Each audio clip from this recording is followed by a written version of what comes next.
Let's get ready to RPG! RPG! RPG! RPG! RPG! RPG! Hello, good evening. Welcome, everyone, to the Night's Last Call. My name is Derek Melinda, welcoming you back after a short break. We are returned, although break is a bit of a funny word to use. I just got back from Vegas the other day. It was a good trip. We played some games. We hung out by the pool. I had a panic attack. I went to the emergency room. Usual Vegas stuff. So, yeah, it is what it is. I stopped at a RPG store or a gaming store in Vegas. I picked up some books, some new books, and we'll talk a little bit about there. So yeah, it was a good time. London says, and we didn't get an emergency room stream. I almost did go live, from the emergency room, because, I started, on Friday, I started just having this just crushing anxiety.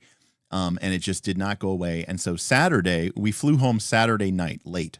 And I was really, really worried just about everything. And I was worried about getting on a plane. And I just had I kept having these, tight constrictions in my chest. And I was like 99% convinced that it was just anxiety. It was just a panic attack. It was just something. But I needed that peace of mind. And luckily, I use the term loosely, earlier in the year when I had the fire, I was taken by ambulance to the emergency room to check for smoke inhalation and all that other stuff. Well, that was, tens of thousands of dollars. So that maxed out my deductible for the year. So I knew in theory that an ER visit was only going to cost me $250 of a copay. So I said, let me take a look. And there was an ER like a block away from the hotel we were staying at. So I walked over to the ER and I checked myself in and I said, I'm sure I'm fine. I'm just freaking out. So yeah, it's been quite a thing. It's funny. I was thinking why is this happening now? And I think it's honestly because I was relaxing and I've been so, busy. I've been running around so much. The stress has been so high that even the fun stuff, right? I've just been really active. And then suddenly I didn't have anything to do and I was just relaxing and it's just it was just eating me up. So yeah. So I went to the ER on Saturday. I hung out there for a couple hours. They drew some blood. They did an EKG. They did a chest X-ray, the whole big thing. And then, the doctor came out and said, you're fine. You're a little dehydrated. They gave me a bag of saline solution. And other than that, they said, you're probably fine. They said your blood pressure's a little high, but you think you're dying. So that's probably pretty normal. But, follow up with a primary care physician and you should be fine. So that did make me feel better. And I was able to get on a plane and go home. Anyways, yeah. Let's see here. How was Vegas? End up trying out a pool party. I don't know if you a pool party, but I did spend a good part of one day hanging out poolside. It was really hot. It was like 105 degrees when I was there. So I only went to the pool twice, and that was both times in the morning before it got too hot. So I was there at like, 9 a.m. and it was already well into the 80s. And so by noon, it was starting to crest into the hundreds, and that was enough for me. How much money did I lose? Well, I was actually the only person who lost. It was just me and my two buddies who went. My one friend did fantastically well, got like 4 or 5 hand pays. That's where you win so much money that the machine doesn't give you a ticket. Someone has to come and give it to you. They have to hand over the ticket. And he did exceptionally well, which is great because he usually takes a huge beating. My other buddy kind of broke even, and I probably lost. I lost about $1,000 in gambling, but then as we were leaving, I was at the airport, and one of our favorite machines, one that I'd been playing all week, was there, and I said, my friend was like, "Come on, that one more time," and then so I put in money, and I put in like $50, and we started spinning, and I think I hit like $250. So that kind of cut my losses down from 1,000 to maybe about $750 or something like that. So all in all, not too bad. So you got sick relaxing. Yes, that is that. It's funny. I was talking to Smith and Bob while I was in the ER. We were in our group chat. And I basically said, I was like, so the moral of the story, because Bob has a lot of experience with anxiety and panic attacks. I think he's been having them for like his whole life. This is a relatively new thing for me. And he was saying, he's like, oh yeah, well, it's like, you were so distracted, you were so busy. And then once you finally had some time to yourself and to relax, suddenly just all that pressure built up in you. I said, so the moral of the story is don't ever relax. Just always stay busy, always keep going. And then, but when someone like me does take a relaxation, it turned into shit. Yeah.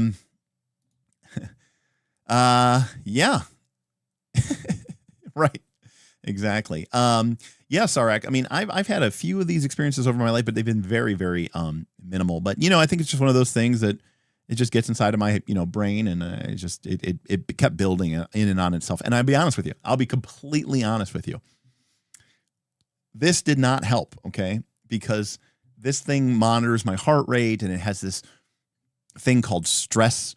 And like I kept looking at the graph, and my stress levels were so high, even like when I was like relaxing at the pool or sleeping, it was telling me, your heart rate's really high, your stress is really high. And that in turn kept stressing me out even more. So in a weird way, this watch kind of really put me on edge, put me over the edge, if you will. So it was kind of, it was unfortunate. So yeah, anyways, exactly. The old feedback loop, not good, not great for sure. Well, but that's not why you're here. We're here to talk about, we are here to talk about information. Why it's a good thing that my patrons love me, because God help me, no one else does. And nor should they. As I said in the video description, if you clicked on this video for some odd reason, you should probably be a member of our Patreon, because they're the only people in the world who care about this. I believe there was a conversation happening in our Knights of Last Call Patreon Discord about information and about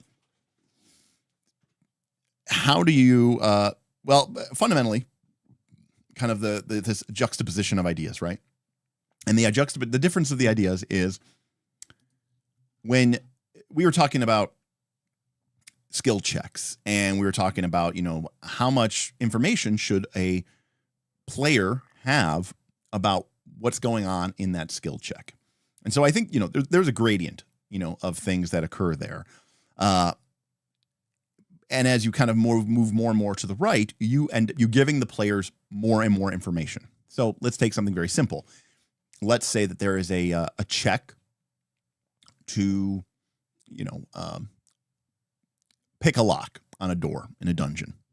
So on one side of the equation, you could tell the player, yep, there's a lock, and the player goes, okay, I'm going to try to, pick the lock. I'm going to use, my pick lock skill. And the GM says, very well, make your pick lock skill and let me know what you roll. So going into that, the player doesn't necessarily know what's at stake. They don't even know what the DC of the lock is. And so they're kind of operating blindly in a sense, But we aren't filling the narrative. Oh, my chat's not flowing. Oh, okay. Well, that's good. Let's get that going then. Sorry about that. There we go. Thanks, London. So on one hand, you're not giving the players any information. You could think of it like the HUD, right, in a video game. And so for some players, they want there to be no HUD, right? They don't want a life bar at the bottom. They don't want a radar mini map up in the one corner, right? They just want a seamless screen. And it's funny. Somebody commented on one of my videos, and I happened to open up my first edition DMG today and on lunch, and it was saying about hit points, or maybe it was a player's handbook, but I think I went to the DMG. And even when the first edition book came out in the late 70s, there was this passage in there by Gary Gygax about as the GM, you may want to track your players' hit points yourself and only tell them, you feel a little winded, you're starting to feel exhausted, you're hurt, you're severely injured, rather than actually telling them what the number is, right? And that probably sounds really strange to us today, but essentially letting the players know exactly what their hit points are is a form of information. It's a form of game information that we are giving to the players, and it's sort of become normalized now. But there was an idea espoused by the game's creator that perhaps you wouldn't even do that, because the PC doesn't necessarily, they don't know what hit points are, and they don't know how many hit points they have. So there's this idea that you're playing in a game, there's no HUD, there's no information on the screen. It's a very immersive experience, perhaps. It's a very cinematic experience. It has the illusion that it's really real because you don't have all these numbers popping up on the screen, which is fine. So that's sort of, that's like sort of like the far side of it.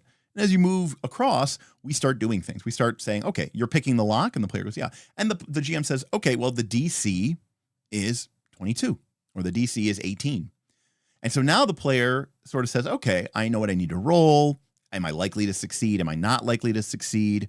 I may not necessarily know what failure entails, and I probably know what success means, but at least I can judge my relative probabilities. If I have certain potions or scrolls or magical items that I can use to maybe increase my chance of success, I can make that decision under the knowledge that I need to roll a certain way. So we've given the player information. We've allowed them to make a better game decision. Now, the question is, does this ruin the immersion, right? If we're talking about our first-person shooter game, we've added some information, right, to the screen. Now, when you move your mouse cursor around in this game and you hover over the door, right, it pops up with a little information window that says, open lock DC 22. And now we suddenly have this mechanical interface into the game world. Some people might say that ruins the immersion. Other people might say, actually, not only does that help the player, it actually kind of represents a better form of the immersion, right? My player, my PC, I should say, my character, would have an intuitive understanding of, would have an intuitive understanding of how difficult a lock would be. I don't. As me, Derek, I'm playing this rogue, and I don't know anything about picking locks. I think I've watched a few lock-picking lawyer videos, but that's about the extent of my expertise. So I don't have any way of understanding how difficult a lock is. If I looked at a lock, I have no idea if it's hard lock, one that you could just touch with your hand and it would pop open, or do you need a specialized tool set? I don't know. But a rogue, a trained rogue, would certainly have that sort of skill and that ability to look at a lock and say, that's an old water deep standard. They use those in every inn, tavern, and brothel in the city. You picked one, you picked 100. I could open one of those in my sleep. And so that's a DC 12 lock. So in this way, we are using information, not only to communicate to the player a game mechanic that makes sense, but it's also a way for us to sort of shortcut the fact that our PC has an intuitive understanding for how difficult a task is. And there's no easy way for us as players in the real world playing a game to have that same level of intuition. We have to rely on the numerical information in order to sort of bridge the gap. All right. So even though we're gaining game information, we're doing so in a way that potentially could even increase immersion. Okay. So that's kind of maybe that's sort of the middle. So what happens if we keep pushing? What if we keep going all the way over to this side? What does that look like? Well, remember, as I've said before, that player agency comes from making informed and knowledgeable decisions. And the player has to have the ability to make meaningful choices. And part of that means that they have to understand what are the outcomes? What are the consequences?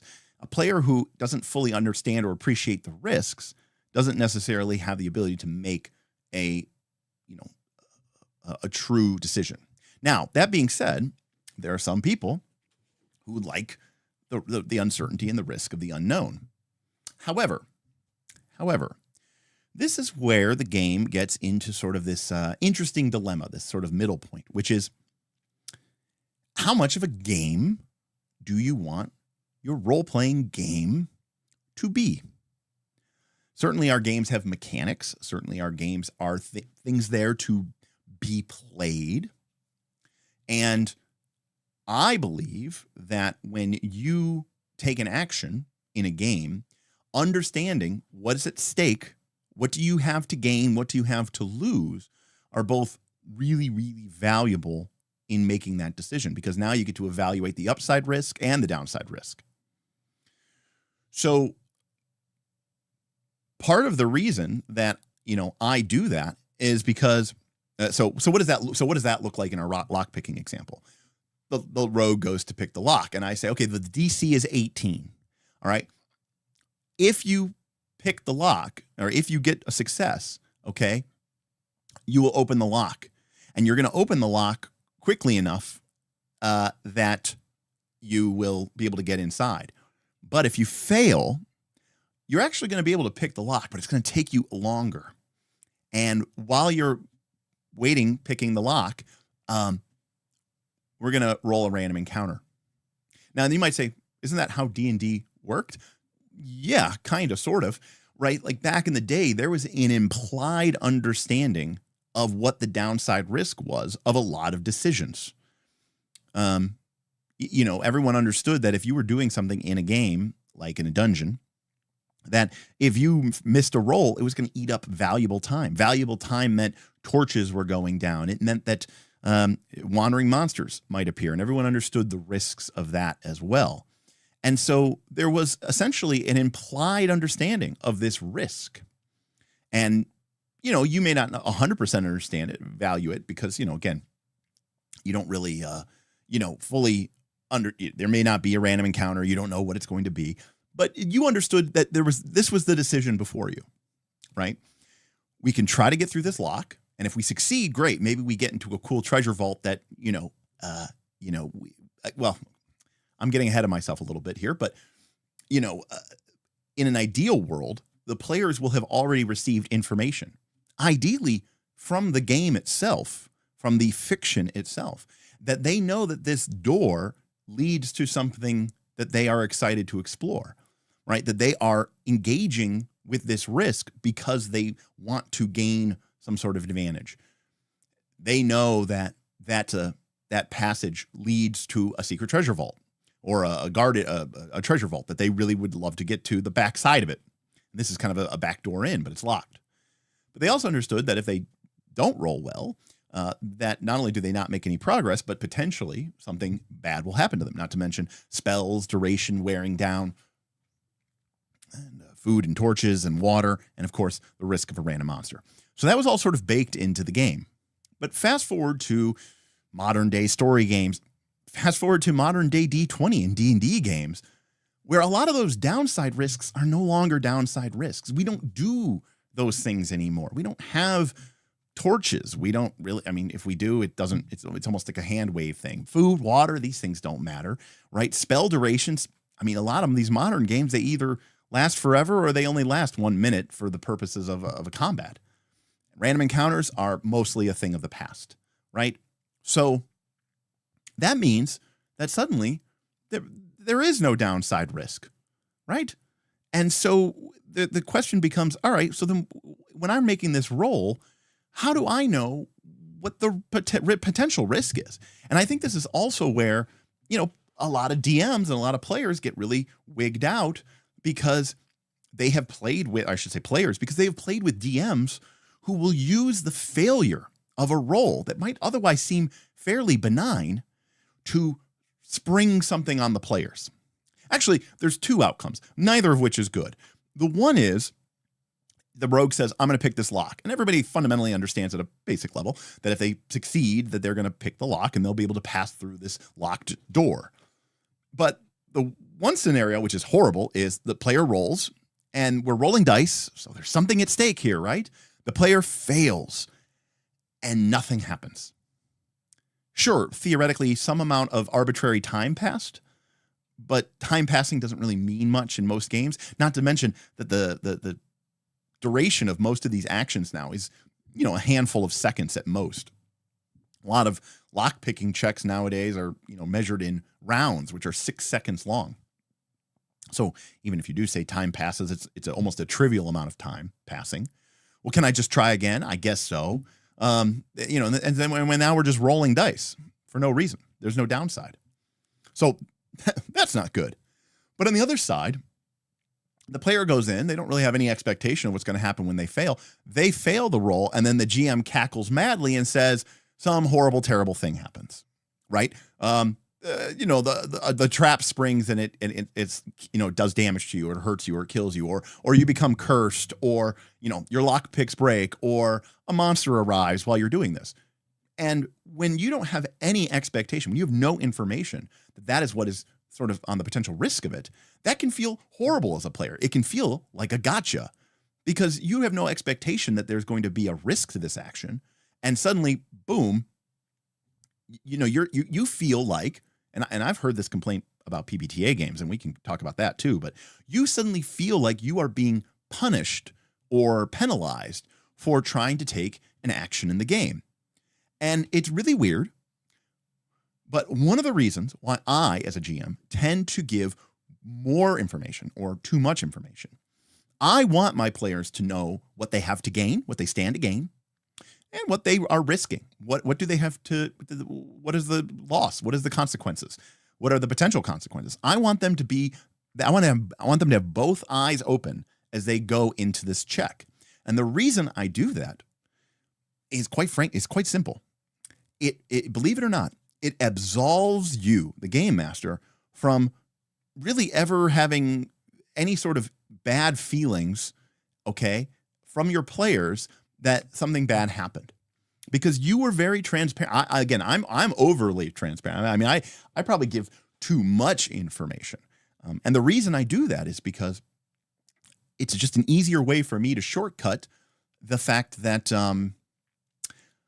I sound like I'm a coward. I would just, it's a game. And I would just as soon avoid that sort of like, whiny, bitchy, like, you didn't tell me that, whatever. Like, let me give you an example. We were recently playing, well, not recently, but the beginning of last year, the end of last year, we were finishing up Abomination Vaults from Pathfinder 2nd Edition. And on one of the levels, level 5 or level 6, minor spoiler alert, but on one of those levels, there's this really nasty trap. It like extends through this whole room. It's got these like wicked scything blades with like a really high attack bonus. And quite frankly, I mean, this thing is like pretty much guaranteed to kind of critically hit, and it'll do a lot of damage. It could really easily kill somebody. Well, before my players went into that room, before they took their PCs, before they started trying to fiddle with it, disable it, jump over it, cast spider climb and climb on the walls, or do whatever they were going to do, which is what they did, I was like, hey, this thing is super deadly, like crazy deadly. Like, it's going to crit you and do, 50 to 70 damage deadly. And they were kind of like, okay. Because now they understood what they were getting themselves into. And if something went bad, if they made a bad decision or the dice didn't come up their way, and suddenly these massive blades come, hit them, crit them, and do 60 damage and leave them at dying 2 in the middle of the trap floor. You know, it can often be the case, even though it's probably very reasonable that you should assume that thing. A lot of players will feel like, you know, like you kind of got screwed, like you kind of got gotcha'd, right? And it's I think that's kind of fair, because you're like, well, I didn't know that, and part of it is like, how could you have known that? And that's fair. That is totally valid. But here's the difference. At some fundamental level, I'm playing a game with my friends. I'm trying to create enjoyable experiences. I don't necessarily need to replicate the brutal uncertainty of real life. I want my players to feel empowered. And that goes beyond just having a lot of HP and a lot of AC. It means having a sense of control over your destiny. So I like to give that information to players in advance. Now, of course, one thing that will always happen is someone say, well, what if they metagame it? You know, what if they metagame it? What if you tell them, oh, this is how much damage the trap does? And now they go, let's not go that way. I go, so who cares? What? I don't know. Like, maybe someone in chat can explain it to me. I don't understand how that's necessarily a bad thing. Well, they're metagaming. Yeah. I mean, aren't they also metagaming when, you know, their hit points are low and they decide to fall back from combat and get healed, or, you know, they avoid rushing forward because, you know, they fought, you know, they know that the monster's AC is high or something because they made a recall knowledge check. Well, what's AC? You don't know what that is, right? Like, yeah, the whole game is metagaming. Unless you're like literally playing old school Gary Gygax mode, where you literally didn't know what your attack bonus was, you didn't know what your hit points were, you really didn't know what your armor class was. You were literally just rolling a d20 and telling Gary, I rolled a 7. I rolled a 14. And he would tell you what happens. You have no idea what is happening behind the curtains. So unless you're doing that, I mean, the whole thing is metagaming. And with these games that are so mechanics heavy, I think giving players good information is, you know, a good thing. Now, Dr. Waite says, the metagaming I don't like is the trap is going to do 50 to 75 damage. Tim's character is 76 hit points, so I'm just going to walk through it. I actually also think that's totally fine. You know why I think that's fine, Dr. Waits? Because I know that there's a lot of distinction between these things, but a lot of people will call certain games story games. And as an example, I picked up this. This is In This World. It came out last year. And this is another game from Ben Robbins, who, of course, made Microscope, and he made Kingdom, and he made Follow, right? And it's a very small game. And, you know, there's no feats and skill sheets. There's not even really a game master. Here, 3 to 5 players is ideal, with optional rules for 2. Everyone gets to contribute equally. No game master. No experience needed. Anyone can play and have fun. No prep. Just sit down and play. All right.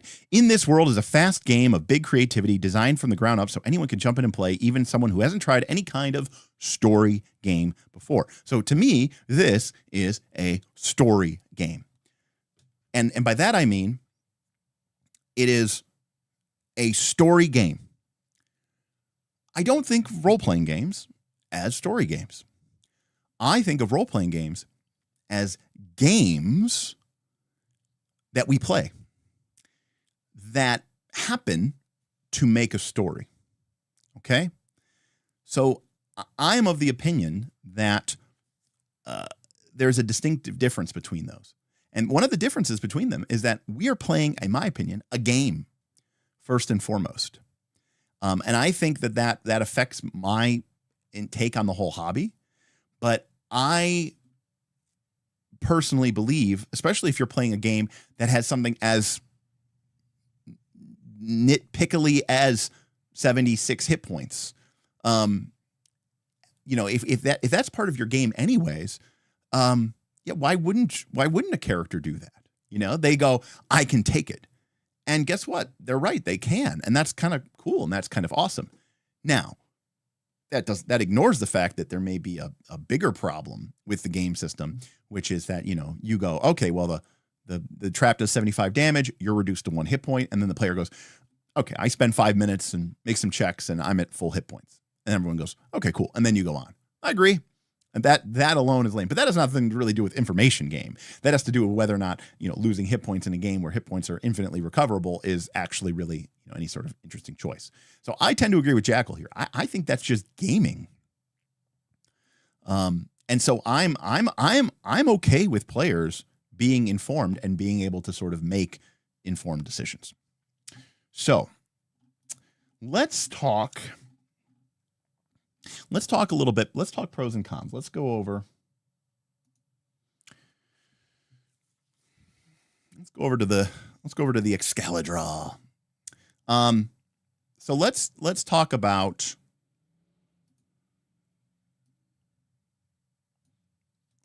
all right. So let's talk about the pros. Like what do we stand to gain by sort of by giving our players a lot of information? All right. So, there's a lot of advantages that can come from, depending on the context and goals of your game, but there is a lot of benefits to giving people an abundance of information. Okay. So the first one, which we've kind of already hinted at here, is it maximizes player agency. Now, I've said before on this channel that, I think that player agency is about being able to make decisions and having those decisions be informed. And so as a result, I think that maximizing player agency is probably the biggest, gain of it. And Sanderson says pros, games become more tactical. Players can plan and engage with more agency. And that's kind of part and parcel to this whole thing here, which is you are giving the player, it's a mechanical game. You're interacting with it through a mechanical framework. So giving the players this information, this metagame information, is, I think, extremely helpful, especially if your game is more complex, because there's a lot of decisions to be made. And part of the reason you're playing that system, I hope, is because your players like interacting with it and they like making these informed decisions. It's part of what makes the game fun. So giving players that information, I think, makes it more valuable. Now, this one's going to sound a little strange here, but it can help with world building. Okay, so how does it help with world building? Well, the fact of the matter is, so the best example of this is the cutaway, right? It's showing the villain in their lair. One of the things, if you watch my Rise of the Rune Lords game, you will see that I basically do these sort of cutaways to some of the villains. And God bless it, Fabula Ultima literally has this built in as a mechanic in the game, okay, whereby a GM can sort of do a, villain montage scene or a villain cutaway scene and, laugh maniacally and sort of hint at the future danger to the player. But the fact of the matter is, we don't really appreciate this. I don't think people appreciate this enough. When you read a book or when you watch a movie, it's about the protagonist. But so much of what's going on and so much of your enjoyment of that fiction comes from the fact that you are able to see and hear things that the main characters don't have access to. A lot of these movies would actually be really dull if you only saw them from the view of the protagonist. There's so much going on in these worlds and these, especially some of these adventures, that I think providing this information can actually be really, really cool and helpful. There may be no way, right, for the players to ever really realistically learn about the tormented and tortured past of Nualia, right, from Burnt Offerings. There may be no way to really appreciate how ancient Sandpoint is and how it ties to Thassalon and all this other crazy stuff. And that's, I don't know, I think when I read those books, I feel like, especially if you're talking about like campaign settings, like published campaign settings or adventure paths, I feel like we're leaving so much fun and cool. I mean, our players like the lore, our players like intricate histories, right? Our players like elaborate settings, and they appreciate those details. And so it's one of those weird things where, yes, you are giving the player information that the PC doesn't have. But who are you here for? Are you here for the PC? The PC was an imaginary being on a piece of paper somewhere? Or are you here to make it a more enjoyable experience for the player? So I think that this can help the players with appreciating what's going on in the world around them. And again, shout out to Fabula Ultima. In fact, maybe I'll just bring that up really quick. For those of you who aren't aware, that's probably a very small percentage of you, because we're pretty Fabula Ultima friendly crew around here. But if we open up Fabula Ultima, start playtest materials. There we go. So if we open up Fabula Ultima here, thank you, Fabula Ultima, we can see that we have these scenes in the game, right? And, a scene is basically obviously one opportunity for a player to, or for the group to sort of, see some segment of gameplay, right? And, scenes are a way to split the game into time sections and act as a stage. All right. And we, of course, we have conflict scenes, right? Which is, of course, our battle scenes and chase scenes and, all of our scenes where, most of our cool game mechanics come in. And we also get these interlude scenes, right? Think of them more as montages, but again, still very player focused. But here we get this idea of the game master scene, right? Wherein if the game master wants, they may play a scene in which no player character is present and in which the players are merely spectators separate from their characters. These game master scenes can be used to foreshadow an event, introduce a future threat, or show a villain in action. They work just like cutscenes in a video game or pre-title scenes in many movies and TV show episodes. They're an excellent way to add depth to antagonists and provide a sense of narrative tension, which is something that we'll come back to here in a little while. So, I think that giving players information, not giving the PCs information, giving the players information can be very, very effective at making people feel more connected, to your world. All right. Remember, these are the pros as I see them. Okay. And I only had a few hours to put this list together, so apologies if it kind of rambles. All right. Encourage risk-taking / exploration / curiosity. All right. So what does this mean? Well, quite simply, a lot of players are afraid to take action. And the reason why they're afraid to take action is because they are afraid of the consequences. They don't know what's going to happen. And as human beings, we are adverse to risk, even with our imaginary pretend characters. No matter how many times I tell somebody, drive it like you stole it, there is the case that there are a lot of people who are simply not comfortable with taking an unknown risk. But that's what this whole game is about, right? So when you let the players know what is on risk, what is on the table, hey, you're going to go pick that lock. If you succeed, you will find your way into the treasure hoard. If you fail, maybe I'm getting a little bit PBTA here. If you fail the check, you're still going to pick the lock because you're a great rogue. You're a master thief. However, it's going to take you just a little bit too long. And the sound and smells and the flickering light of your torch from your party over those long, deadly minutes, just as you're about to get the lock open and the clock clicks, all right, that's when a massive monster is going to come around the bend, right? Now, how would my players ever know that? Or how would the PCs ever know this? They wouldn't, although in theory, maybe they do. Maybe they're like, yes, this is a dangerous place. We do know what's going on here. We expect to be attacked or ambushed. But more importantly, that player now goes, okay, I know it's at stake. I know it's at risk. I feel more comfortable taking this action, even though they know that, obviously, if they're like, well, I don't want any downside of any action I ever take ever. Okay, well, maybe that's a separate problem. But by giving them, hey, here's what could happen that's good. Here's what could happen that's bad. You know what your odds are? Make a decision. And at this point, you're just, you're doing a, sort of probability density function in your head of, what is the marginal utility of this action? Is the juice worth the squeeze, right? Is the reward worth the risk? But by giving them all the numbers, and by numbers, I mean not just literal numbers, but I mean by letting them know what is at risk here, what's at stake, they can appropriately make the correct sort of decision. Same, this is kind of similar, right, to position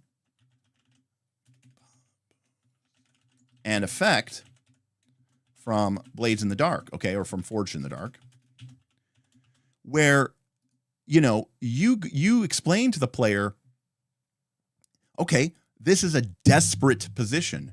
Your character is way out of their league here.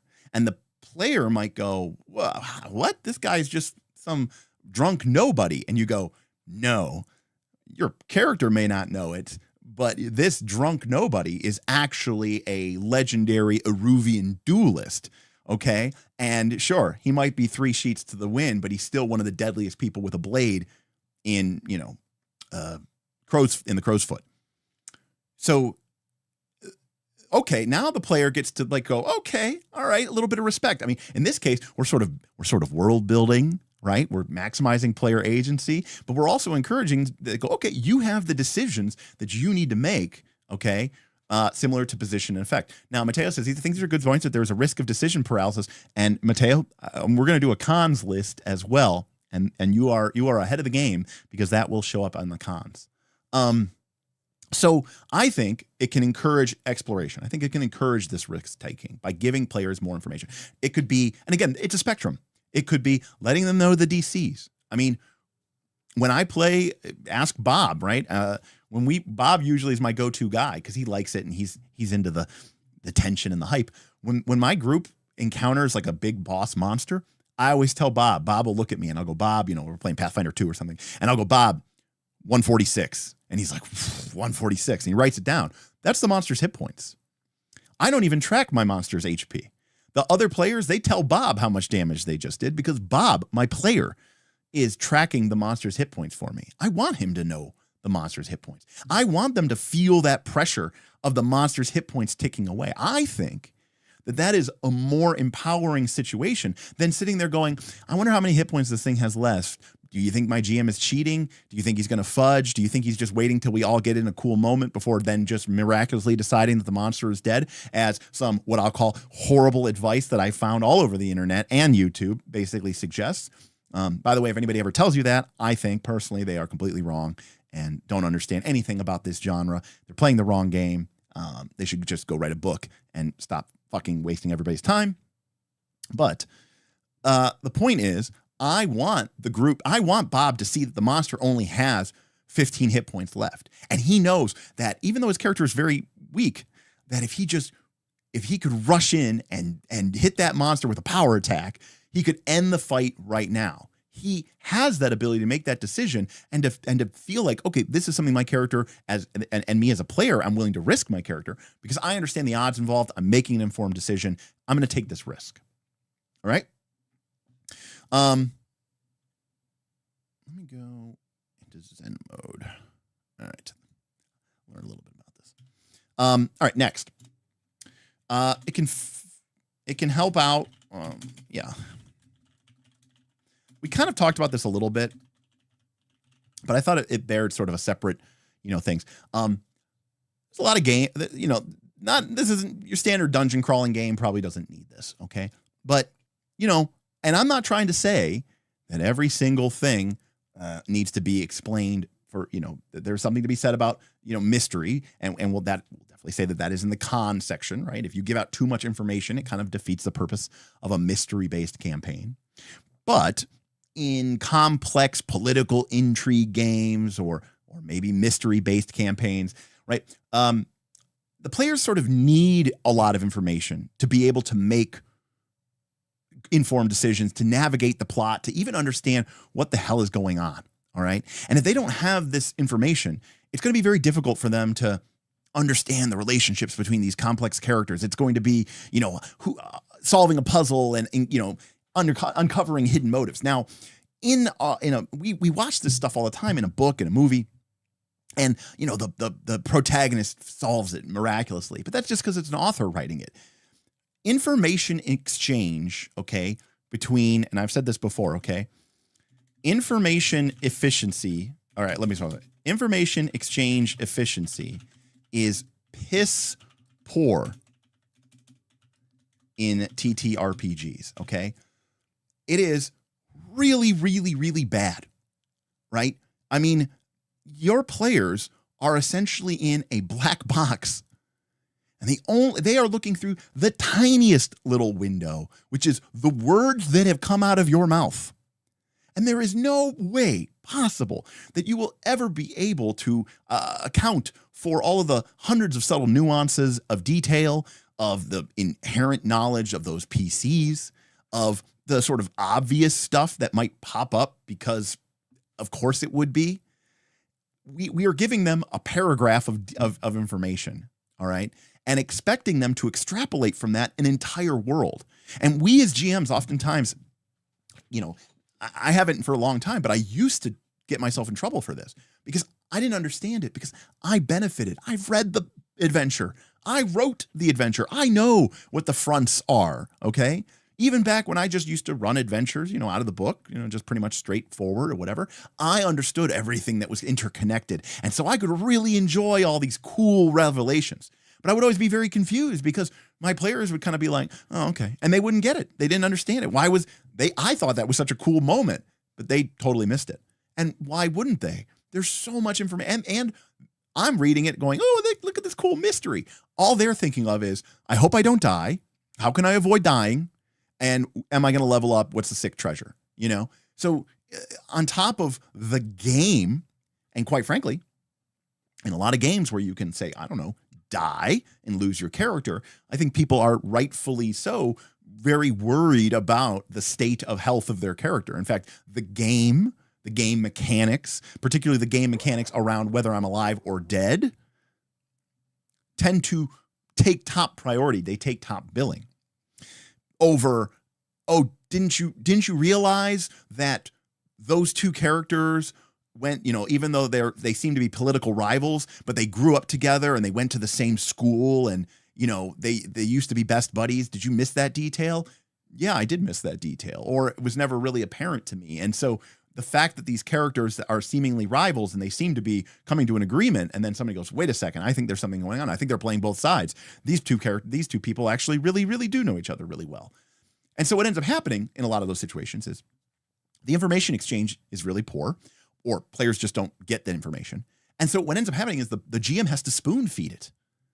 And instead of the players getting the fun and the exhilaration and the thrill of actually figuring something fucking out for themselves, they don't figure out anything because they don't know anything. And then the player has to be spoon-fed the next dollop of plot.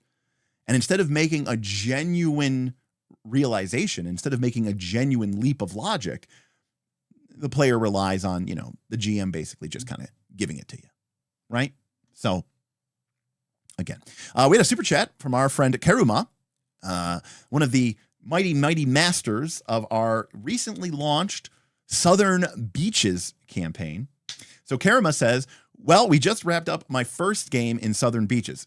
The game launched yesterday, by the way. My players went 2-0 in the aquatic arena. A shark got grappled by a bear. An alchemist earned the high noon achievement. It was awesome. Whoa. Wait. An alchemist earned the high noon?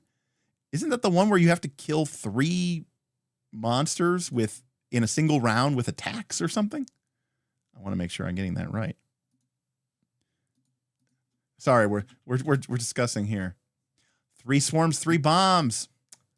That's awesome. I love it. So for those of you who aren't aware, Southern Beaches is this year's Pathfinder 2 mega campaign. And we have about 40 players currently. Game just started. We have about 20 something GMs. So yes, there's a 1 to 2 GM to player ratio in our games.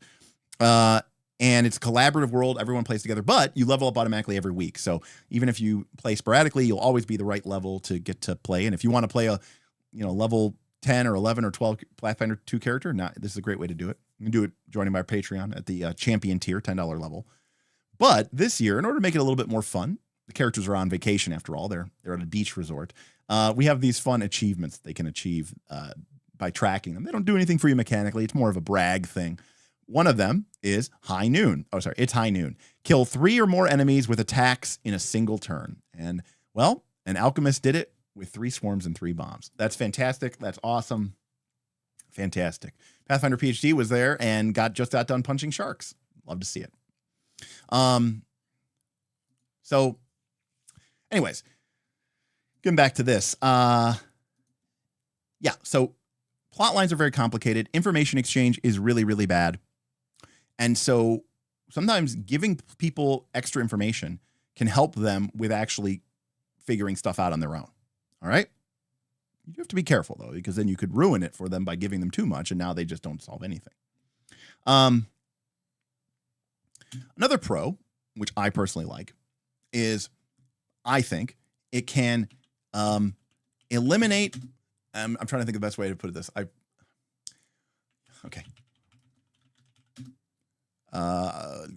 Eliminate useless player planning and scheming. Now, again, I know that I'm probably alone in this here. I didn't know what else to call this, okay? Have you ever, if you've GM'd for a long time, you know that this is the case. Have you ever had a group of players who sits there and they will literally spend 30 minutes, an hour, okay? They're like trying to figure out, they don't have all the information. They're operating without any real clue of what's going on, but they sort of keep spiraling out of control, and they're trying to figure out something, and they're like making this whole huge elaborate plan around something that you absolutely know is not even remotely going to happen, or worse, they sort of misinterpreted something that you said, and now they're really worried about something happening, and there's like, no, that's not even something that should have been on their radar, but it is. Now, I know there's some GMs who are very content to sit back and go, let them cook. Yeah, that's not me. Maybe back when I used to play, 10, 12, 14, 15 plus hours of RPGs a week, I might let them cook. Now I'm lucky if I play 12 hours of RPGs a month. So I'm not going to let them cook for an hour. I got more important things to do with my time. They have more important things to do with their time. I don't want them sitting there just, going on and on and on and on about, plans and backup plans and contingency plans, and they'll never come up. They'll never come up. Here, these are the 3 things that you need to worry about. This thing, this thing, this thing. Now, go. Have your discussions. Make your plotting. Do your planning. Of course, Forge in the Dark and Blaze in the Dark say, well, we'll skip that too, right? And we'll just jump right into it, and we'll handle it through flashbacks. But let's assume we're not playing, we can't always assume that we're playing Forge in the Dark games. Okay, fine. Let them plan. Let them do their scheming. Let them come up with their cool plans, but make it useful. Let them, come up with something really, really useful. I remember one of my players' absolute favorite RPG moments came, let me see here if I can find it really quick, came at the end of an adventure called Heart of Nightfang's Spire. This was a 3rd edition adventure, and I'm seeing if I can find it here. Here we go, Heart of Nightfang's Spire. Here we go. So, Heart of Nightfang's Spire, an adventure for 10th level characters. Well, the final villain in Nightfang's Spire is a vampire wizard, all right, by the name of Gulthias. Okay? And where's Gulthias? Here we go. There he is. There he is, Gulthias, all right? And he actually is a vampire wizard who worships an ancient dragon, and actually his coffin is actually inside the mummified heart of the dragon that he used to worship. Pretty cool guy. And a lot of my players still say that this is one of the most epic adventures of all time because the final fight versus him took the entire session. It was like a 6-hour fight against this wizard. But here's the thing. They knew before they ever fought this guy what he was going to be. They knew he was a vampire. They knew he was a wizard. They knew some of what he could do. They were prepared for it. So did they spend several hours hatching and plotting and scheming and buying scrolls and sort of coming up with a strategy, planning what spells they were going to take, what buffs they were going to cast before they went in there? Yes. But all of that stuff felt empowering because they knew they were doing it for a reason. They knew that they were going up against. Now, in some instances, you might say, oh, did you just tell them what a vampire was? No, but I made sure through cutscenes and, foreshadowing and heavy hints and, nowhere in this adventure does it say that Gulthias, telepathically contacts them while they're exploring the dungeon. It doesn't say that. My Gulthias did that, right? And, to taunt them and to mock them. And I wanted them to sort of have a personal relationship with him before that they could, deal with him. But it's also how they were able to learn about him and learn more information about him. And so, I think that this is where, again, I'm trying to set up a scenario where, if I can make it diegetic, I will. But I want my players to have information. I want to avoid them doing useless planning and scheming. All right. Let's see here. Similar to this, it avoids misunderstandings and gotchas. The classic example is like the player goes to do something, I'm going to jump over the pit and rolls low, and then they fall in the pit and they go, okay. And the GM goes, well, the pit's 150 feet deep. So you fall 150 feet. So I guess you're taking, 75 damage, or you're taking 15 D6 damage or whatever. And the player goes, what? Why? No, I wouldn't have just jumped. Well, you did jump. Well, I didn't know that you would know. Well, if you don't know, then your character doesn't know. It's like, what are we? If you're ever involved in that conversation on either side of the GM screen as a player or a GM, if you're a player, you need to leave. You need to leave that campaign. You just need to leave that group, or at least leave that GM. Okay, that's a toxic person. You shouldn't be involved with that. Number two, if you're the GM, you need to check yourself. You need to understand what you're doing with your life. Okay. These are like classic DM horror stories, right? Where, the player says, well, I'm going to go stand over by the pillar. And then the GM goes, okay, you move over by the pillar, take 30 fire damage. And the player's like, what? And he's like, well, I told you that the parts of the floor were on fire. Okay. Well, you didn't ask. You didn't ask which parts of the floor were on fire. It's actually just the floor, the whole floor. Like, this boggles my mind to such an nth degree. Like, it's just crazy. Again, I don't want my players to ever feel like, there's confusion about the fiction, the game world, the rules, the story. Okay. Clear, detailed explanations will ensure that all the players are on the same page. If this sounds like I'm preaching a broken record, it's because I am. This is one of the key and most important elements out of Powered by the Apocalypse. And again, it's not like Powered by the Apocalypse created some incredible, amazing framework. No, they just, are formulating and speaking to truth to very universally acceptable, good concepts.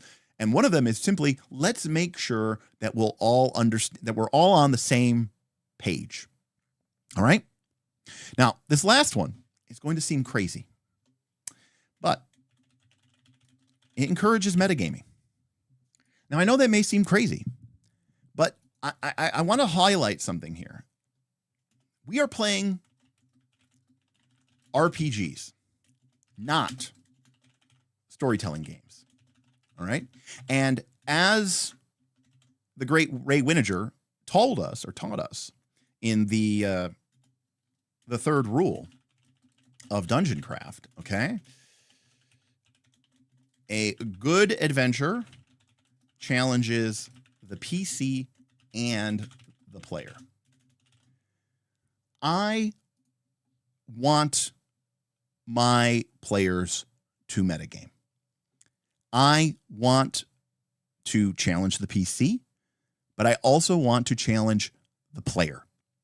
All right.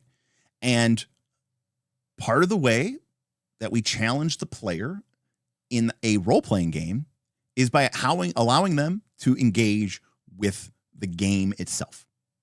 Now, I think that a lot of times all this information can lead to, really great story moments. In fact, in my particular instance, I'll put this here. This might blow people's mind. I just thought of this one, but it can actually encourage role-playing. With my group, which is, mostly made up of fairly well-adjusted people. How do you spell encourage here? There we go. There's an A missing. With my group, if my players know something, but their characters don't, my players are more likely to lean into that, right? To explore that area. So, for example, if my players know that their daimyo, their lord, is actually becoming corrupted by the shadow in Legend of the Five Rings, and they know that he is beginning to, lose his grip on reality. So my players know that, right? So when we cut back to their PCs, are they going to be like, well, I'm not going to do what the daimyo says because, he's corrupted by the shadow in Land's influence? No, my players are going to twist the knife in their own chest a little deeper, right? Like they're going to know that the daimyo is setting them up. And then my players are going to go, we go anyways. Or maybe one of my players goes, I'm going to have like a heart to heart because I see something's wrong with my lord, but it's not my place to say anything. And, maybe it's the stress, maybe it's a thing. So I want to like double down in my recommitment to him. And I swear, enduring oaths of loyalty and fidelity to him. So it's going to be like that much more brutal when, I don't know, I have to kill him or something because he's become corrupted by the shadow or something. So, there's always an assumption that people will take this information and do the worst thing with it. But I disagree. I think that it can actually lead to great outcomes on both sides. I think it can lead to players having an opportunity to really engage with the mechanics and the fun parts of the game that the player is taking part of. And then also, I think in my instance, if you have the right mindset amongst your players, I think it'll lead to better role playing. And the reason why is because the players feel like, they're in on the joke. They're not just trying to survive. Okay. They become part of this ongoing process, right? To tell stories by playing a game. And so they understand, like, once you get into that mindset, because let's be clear here, RPGs, okay, there's RPGs, okay, and then there's RPGs, and then there's games. And there's a difference between them. Games are there to be won. RPGs are games that are serving a different purpose. They are games that are serving the purpose of telling or creating a story. Now, I'll be the first to admit, there are some RPGs that you can pretty much play as a game. I personally think most RPGs actually make really shitty games. But again, I have several hundred board games and I have pretty high standards of what makes a good game or not. And I'll also add that I think there are some RPGs that you can play that aren't really that great at helping you create stories. Sadly. I'm not going to list any. I'm not going to point any fingers there. And there's some RPGs, that are both of these things. So again, I think that we have to understand that we're playing a game, but we're doing it with the purpose of creating and telling stories. And I think that just because by allowing the player sort of to peek behind the curtain, you're inviting them to share in creating the most drama and to create the most excitement and to sort of, set it up so that the betrayal is that much more, heart-wrenching. And instead of feeling like the GM, like you're, juggling a dozen different spinning plates, trying to get the players to fall in line or whatnot, it's It's so much easier when your players are in on it too. And they are just, they're helping you. They're not fighting against you. They're setting it up for you. They get the nudge, wink, wink, and they can come along with it. And we can all enjoy the creation of the process in general. Now, that's the pros, okay, of information.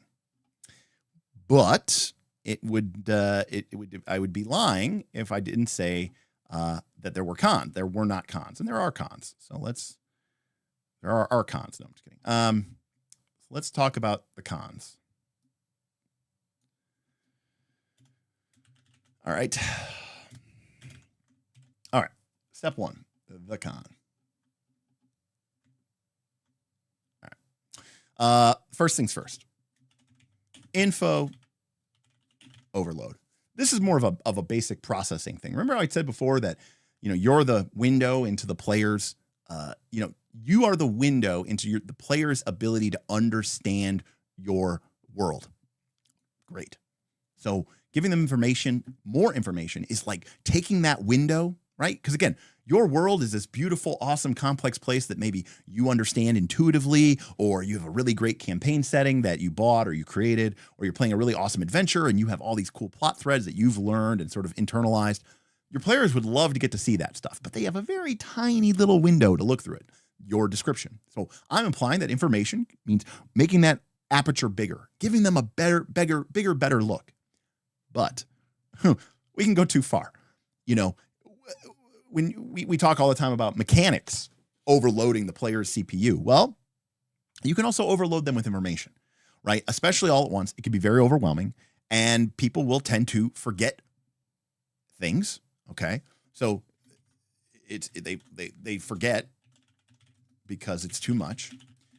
You're like, okay, so first things first, let me tell you all about this Targaryen dynasty. Okay, it starts with Aegon. Okay, well, now Aegon actually was from a family that actually left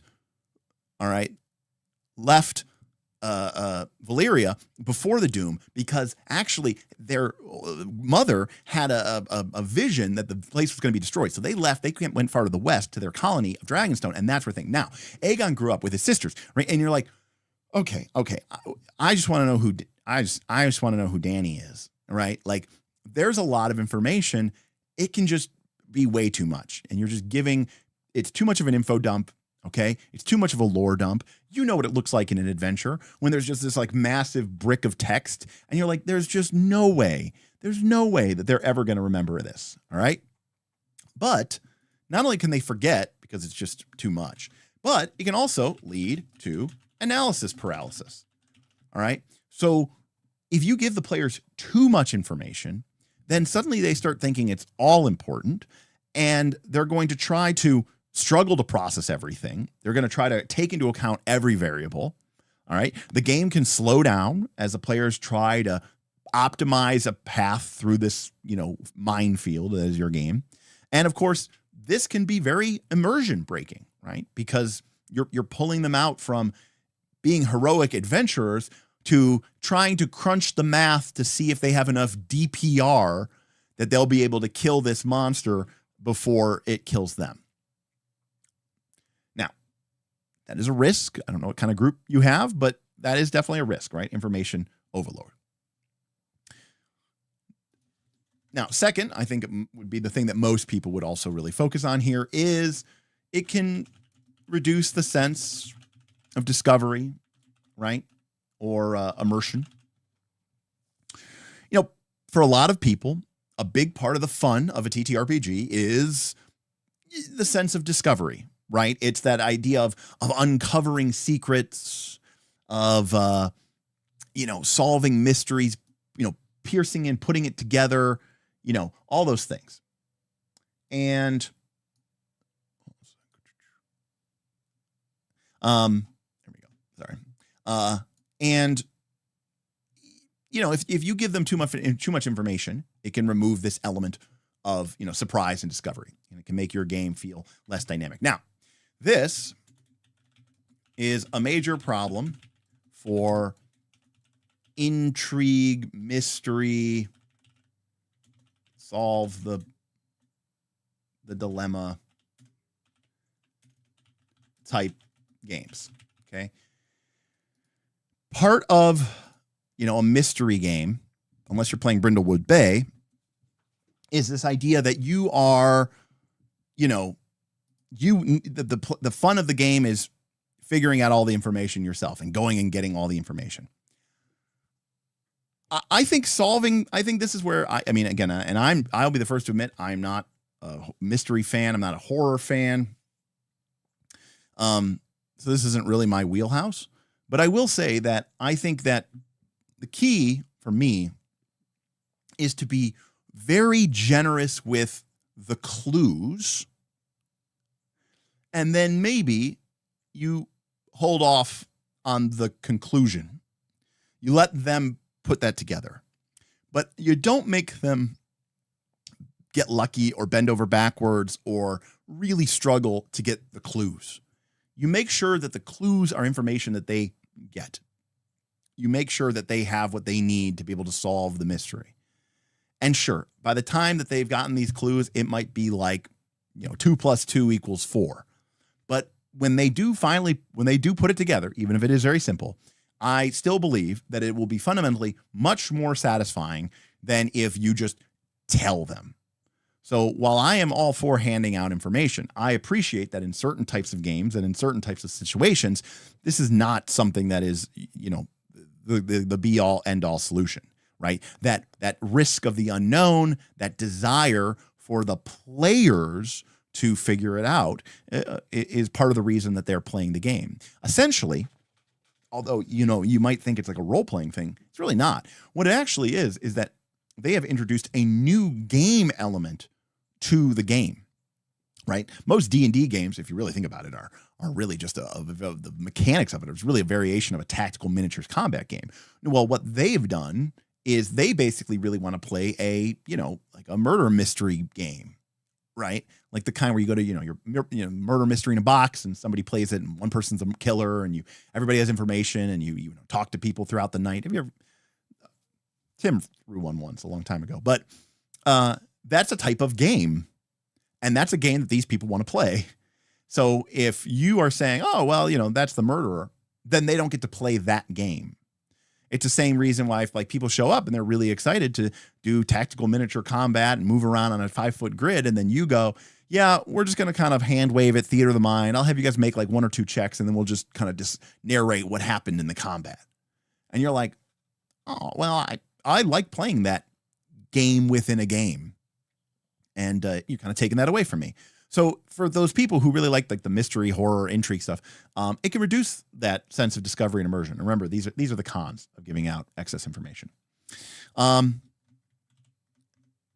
I struggled with how to describe this, but I'm going to say diminished tension. I don't know that I agree with this, but I was trying to be, I'm trying to show both sides here. Part of immersion, I think, I think, again, this isn't the way I approach role-playing games. So, I'm kind of operating here a little bit outside of my depth. For some people, the enjoyment of the role-playing game experience comes from this deep sense of immersion. And part of that immersion comes from from essentially divulging themselves of the player's mindset. All right. And with that comes uncertainty and risk, right? The PC who's in the game very rarely has all the information that they need in order to navigate every situation. It's fraught. It's full of, tension. It's high risk. It's high stakes. In real life, we go out and do things. I mean, a lot of times you actually probably do have a pretty good understanding of what the downside potential risk is. But there's a sense of I don't know what's going to happen. And that's really thrilling. And that's really exhilarating. And of course, in real life, we very rarely tend to take those risks because we don't, our internal logic tends to, not allow that because we're like, oh, we don't know what we stand to lose here. But of course, in a fantasy game, part of the fun from it may be, in fact, leaning into this idea of how much, I don't know what's going to happen. And in real life, I would never, I would never go and jump off the cliff into a pool of water that I don't even know. I would probably never do it anyways. But if I didn't know how deep the water was, are there sharp rocks underneath? I would never do that. And so in an RPG, when you're sort of in the moment and you don't know what's at stake, that could be very fun for a lot of people. It's that it's more of a psychological element of enjoying the game, more so than a storytelling. It's not really a role-playing thing. Honestly, it's not. And it's not really a storytelling thing. It's really more of a psychological thing. It's riding the roller coaster. And I won't deny that that's fun. One of the things that we've often described in D&D is, it's a casino where you don't have to lose money, although a lot of people do end up spending a lot of money on books and stuff. But you kind of want that uncertainty. I don't know if I'm going to win or not. And in fact, completely separate tangent and aside, but this is one of my kind of core problems that I keep running into with modern D&D, and that includes Pathfinder, is, when I look at those older versions of the game, which, by the way, I think have problems too, because I don't think they're really interesting as games. But going into a combat felt so unsure and felt so uncertain because it was. In modern day D&D games, you're going into these situations and you go, okay, but what is the real threat here? What is the real tension here? Yeah, there's a very, very, very, very, very small percentage chance that I'll die, but that seems very unlikely to happen.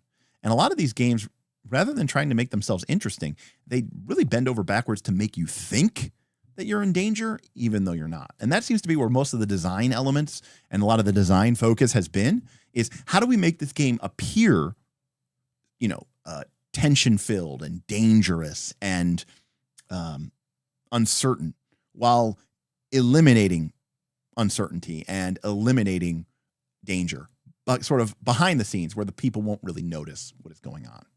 So, all right. Let's see here. We got a couple chat. I mean, there's been a bunch of chats here, but I'm sorry if I've missed some of it. Again, if you want to throw a super chat or something, that'd be cool. What happened here? Oh, I got moved. Okay. Boop, there we go. Okay.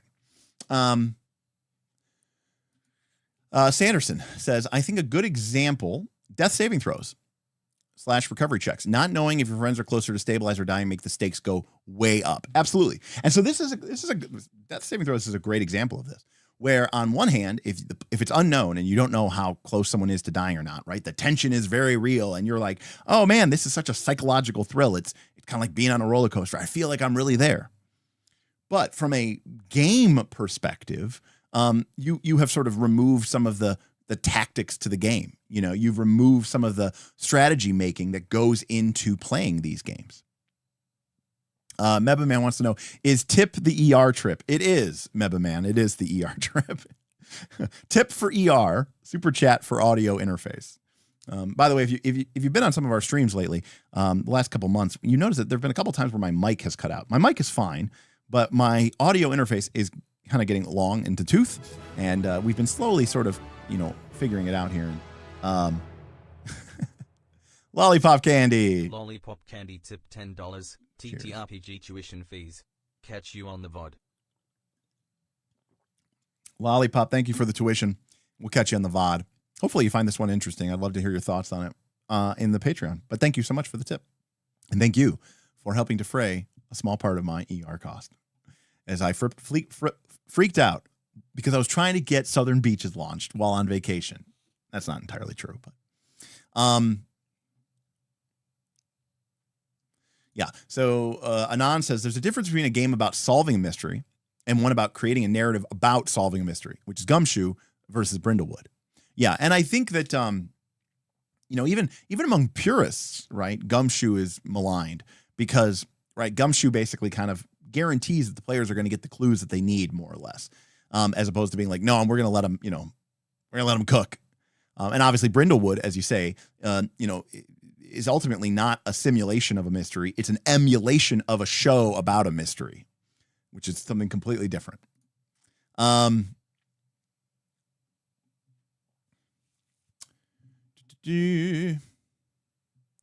see here.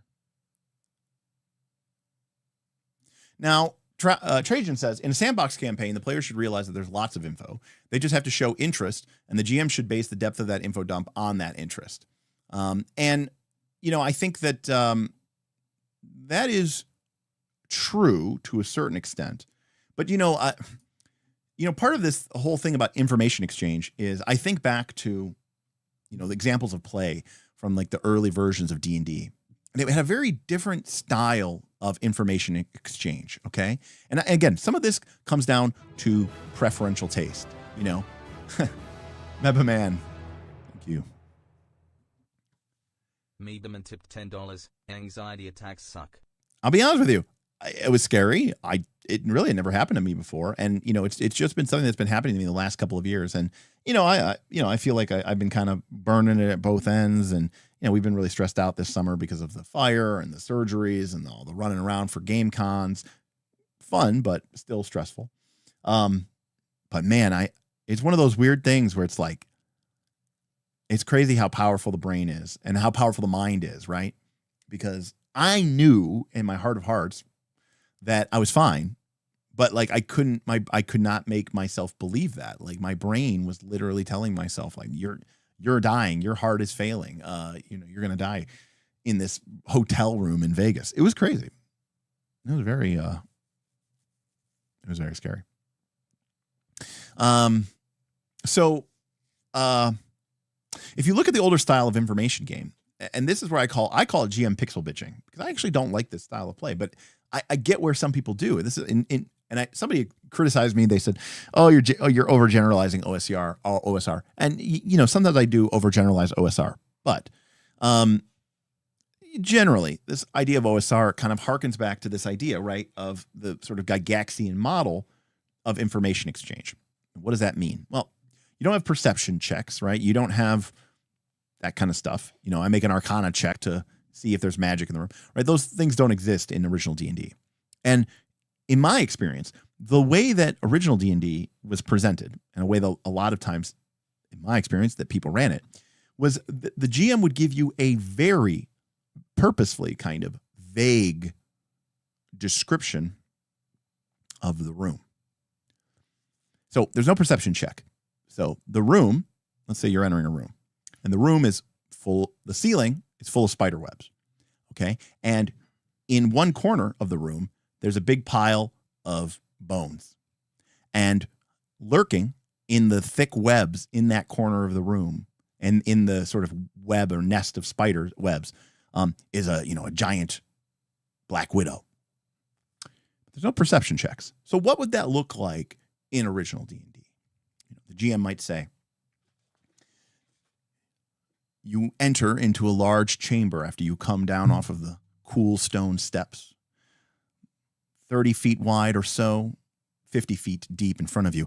Several pillars line left and right sides of the chamber. You can see two ancient wooden doors, seemingly swelled shut in their arched frames on the left and right side of the wall. There's no light here, only the flickering of your torches. The far side of the room is too far for your torches to see. What do you do? Now, if a player says, I'm going to look at the ceiling, the GM is going to say, well, the ceiling is, you can't see the ceiling. It's clothed in webs. If a player says, I'm going to go to the far side of the room and look in the corner, then the GM is going to say, you see a big pile of bones. So the idea here is that you are now playing a game. You don't realize it, but you're playing a game. And the game is, can you ask the right questions?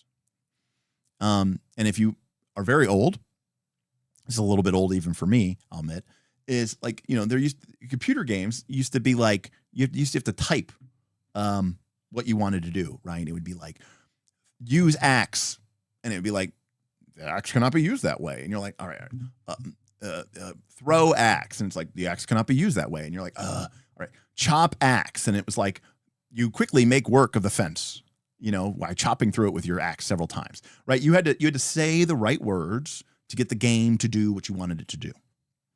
And again, to the point where too,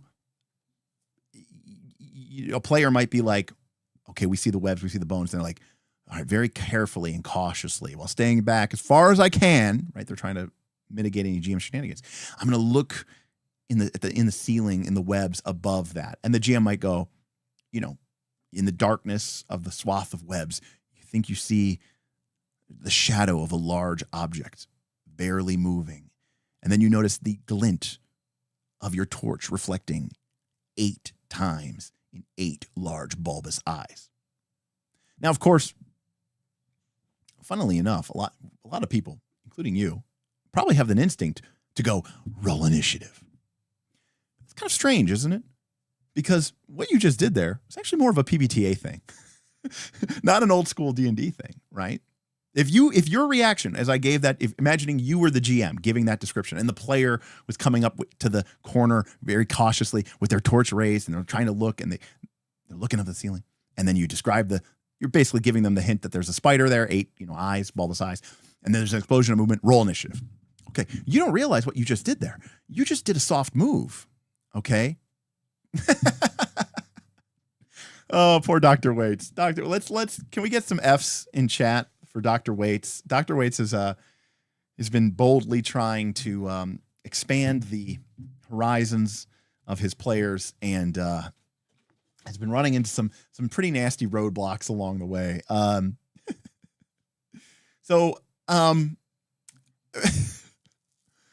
All right, so they would be a disruptive spider. But see, here's the thing, like in a truly old school sense, the players made the right choices, right? They looked at the ceiling, they saw the webs, they checked the corners, they saw the bones, they put they put 2 and 2 together and they figured, oh, webs and bones, there's a spider or something spider-like, and maybe it's nesting above the pile of bones. I'm going to look there. I'm staying far away I'm not going to go underneath the bones and look up. So what really the GM should say is, the spider's afraid of the torch. It doesn't know that it's being seen. It's a spider. And really the spider should just stay there. And then the player should be like, okay, everybody get close to me, or we'll just avoid that corner, or everybody ready your bows and we'll try to shoot this thing in one concerted surprise round of attacks, because the spider is not going to just like leap out. Now, granted, that would be dramatic, but if you made that spider attack because the player looked at it, you're essentially punishing the player for looking around the room. And essentially, if they had not looked around the room, if they had just gone straight to a door, you would never have attacked them with the spider. So it's kind of this weird situation where you actually have to think really, really heavily there about what you're doing with your information. Any case, long story short, in the original version of D&D, the information exchange itself was part of the game. Getting information, okay, and figuring out the right questions to ask was a player skill. There was nothing on your sheet. Only thing that happened in modern D&D is we changed that from a player skill to a PC skill, because most of you who've recently only been playing for the last 10 or 20 years or so would say, the player goes, all right, I'm going to move into the room, I'm going to take a look around, I'm going to make a perception check, and then GM goes, okay, rolls it in secret or has the player roll it publicly, whatever, and then would either tell them about the spider if they beat the spider's stealth score, or they wouldn't tell them about the spider if they didn't beat the spider's stealth score. So in both those situations, you are playing a game about, will you find the spider?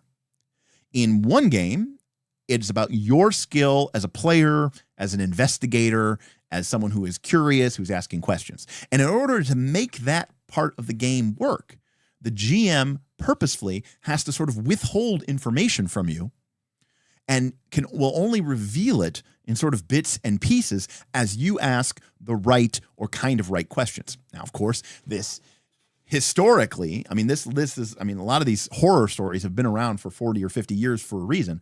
This historically has led to a lot of these misunderstandings and gotchas. Because, somebody will say something, and the player will be like, and the GM will be like, okay, and, the spider drops on top of you. What? Oh, the ceiling's completely covered with webs. What do you mean the ceiling's completely covered with webs? How did we not notice that? You never said you looked at the ceiling, right? This is like the classic dilemma. And so modern games try to sort of solve that by saying, okay, give them any description you want. Let the players do whatever they want. But none of that matters. What's going to determine whether they see the spider or not is, did they put enough points in their perception? / did they roll well enough on their perception check or their spot check or whatever. It's still part of the game. It's just no longer really involving the player, except for putting a character with, maybe who has a high perception check. So this idea that information can diminish tension, is somewhat true, but I do think it's sort of a bit mistaken. Tim Garber says, all I can think about is ceilings is Vex. Yes, this very famously, like in the early 2000s, Smith and I lived in the same apartment building. And I think for like 6.5 hours, we argued about whether or not his Drow Rogue would have noticed, whether people basically, would you notice something that's on the ceiling or not? And like we went outside and we were sort of like walking around and like, did we naturally have a perceptual visual of the ceiling? Like as we walk in our building, like would we have noticed something there in the atrium? And it was like a whole big thing. And his character was named Vex, by the way. So that's where that came from. All right. So diminished tension. I'm going to try to finish this up here by 9 o'clock. All right. Breaking up the flow of the narrative. So quite frankly, dropping a lot of information, can sort of make the game feel a bit like a lecture or info dump is the classic example. And a lot of times, it's, you want to keep you want to keep things flowing, keep things moving. It's not a time for a history lesson. It's not a time for an info dump. It's not a time for, figuring out a lecture, right? You kind of want to keep the information sort of feral. And to be honest with you, even though I'm a pro information giver, there are times, I will admit, especially if I'm playing a different style of game, where I also will not give out information because I do not want to break up the flow of the narrative. Let me give you an example.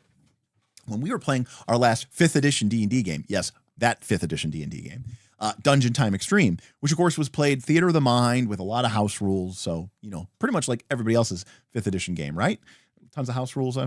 But there was no minis or maps.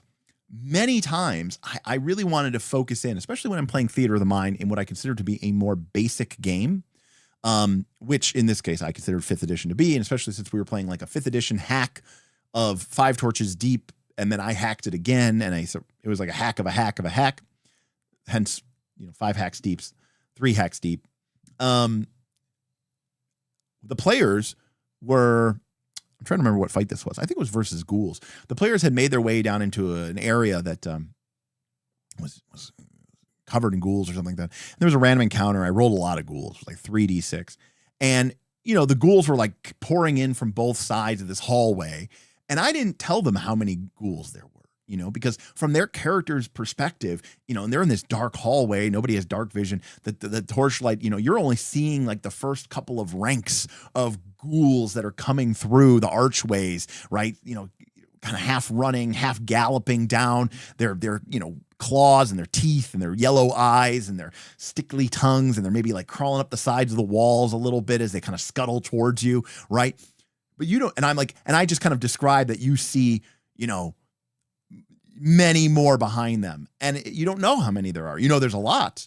But I want to keep the focus at this moment on the storytelling. I want to keep the focus on the narrative. I'm actually kind of trying to avoid the game at this point. So I agree that giving too much information can break up the flow of the narrative. It can make the game feel more like a math test, right? Than a narrative one. So you do need to be careful with that, and I think that is a perfectly a good reason to be sort of coy with it at times. Now this one's not for you D&D players. Okay, if you give out too much information, it can prevent your players from being able to add their own details.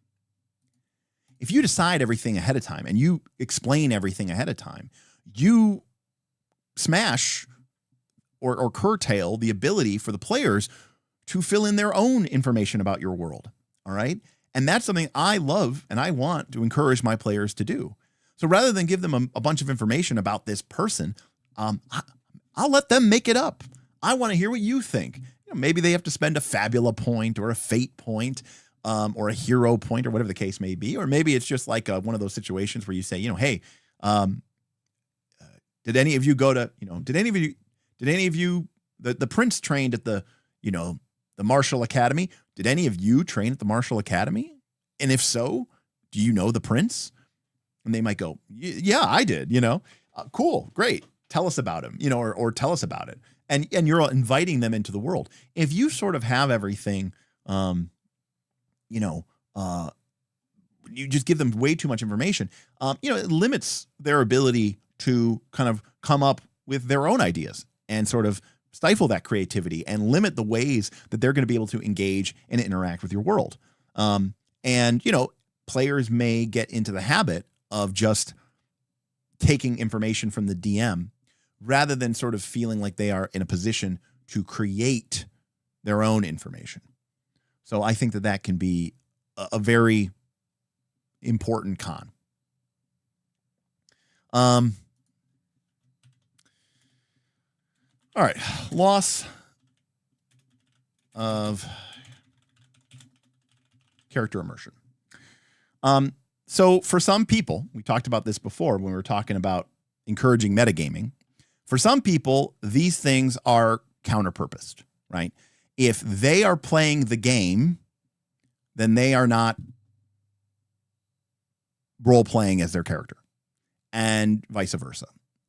And so when you focus on information that their character wouldn't have, or game mechanics that their character wouldn't know about, it can disconnect you from that, sort of, I'm inside my character.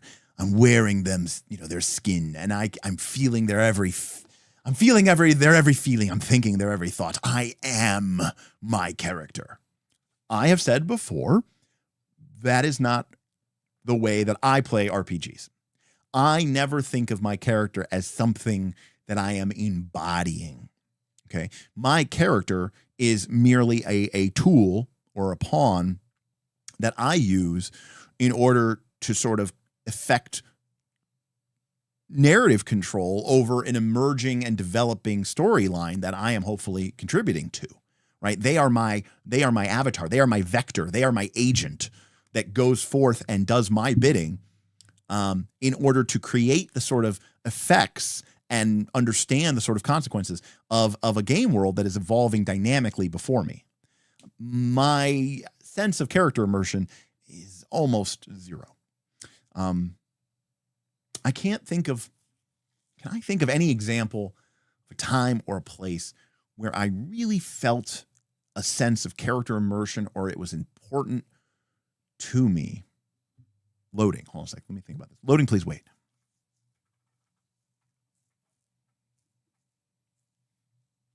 No, I can't. Even when I play storytelling games like Fiasco, my character is, I don't want to use the term agent of chaos because that's not appropriate, because agent of chaos implies that you're just trying to, make things random, to ruin things, to fuck with people. That's not what I'm trying to do. But when I'm playing a game of Fiasco, okay, my goal isn't to be my character. My goal is to use my character to create the craziest, most insane, most outlandish, most, funniest, sad story that I can, using that character as a vector in order to sort of spread my ideas, right? They are my pathogen, infecting the campaign world with my ideas. But the fact of the matter is, information, data can lead to people losing their character's immersion. Now, as I said before in the pros, I actually think giving information can lead to increased role playing. And I also think that it can help characters better understand complex plot lines and help them better connect the information that is being presented in the world. In fact, I often said that, when it comes to the world building, right, I mentioned that it's in a way, it can be immersion increasing because your PC would know these things about the world, right? So in some ways, your character not having any information, right? Because as a player, you're like, well, I don't know anything. And so if I don't know anything, my PC doesn't know anything. So if you really want to try to be immersive, think about how much information you have about the world around us. All right. Think about that. The fact that your PC would have just as much information, if not more information, about their world. Especially if there's some big, important, character or big, important adventurer who's been around and knows a lot of stuff. Right. So I think that, this is sort of it's a double-sided coin. You have to be careful with how you use it. And as a result of that loss of character immersion, the game may feel like it has a decreased emotional impact. And if the players feel like they know what the world is, then it can feel like the game isn't as compelling. But I find that my psychological enjoyment of a role-playing game usually comes sort of after the fact, right? I'm a big fan of playing a game together, working collaboratively together to create a really cool, unique story. And then it's kind of like once the session's done, sometimes even in the middle of it though, you can kind of like, you look back over your shoulder at what you just created and you kind of go, that was a really great movie. That was a really great episode. And you almost want to talk about it. There were times back in the days we used to have these great sessions. We would finish up late. We would all get in our cars. We would drive to like Denny's. This is like, when we were early 20s. We'd drive to Denny's. It'd be like late night. And we'd sit there. We'd order, Moons Over My Hammy or whatever. And then we would talk about the game session that we just played. And we would enjoy that sort of sense of like the shared, it was like, oh, did you just watch the last episode of, House of the Dragon or Game of Thrones? Like, let's get together and talk about it.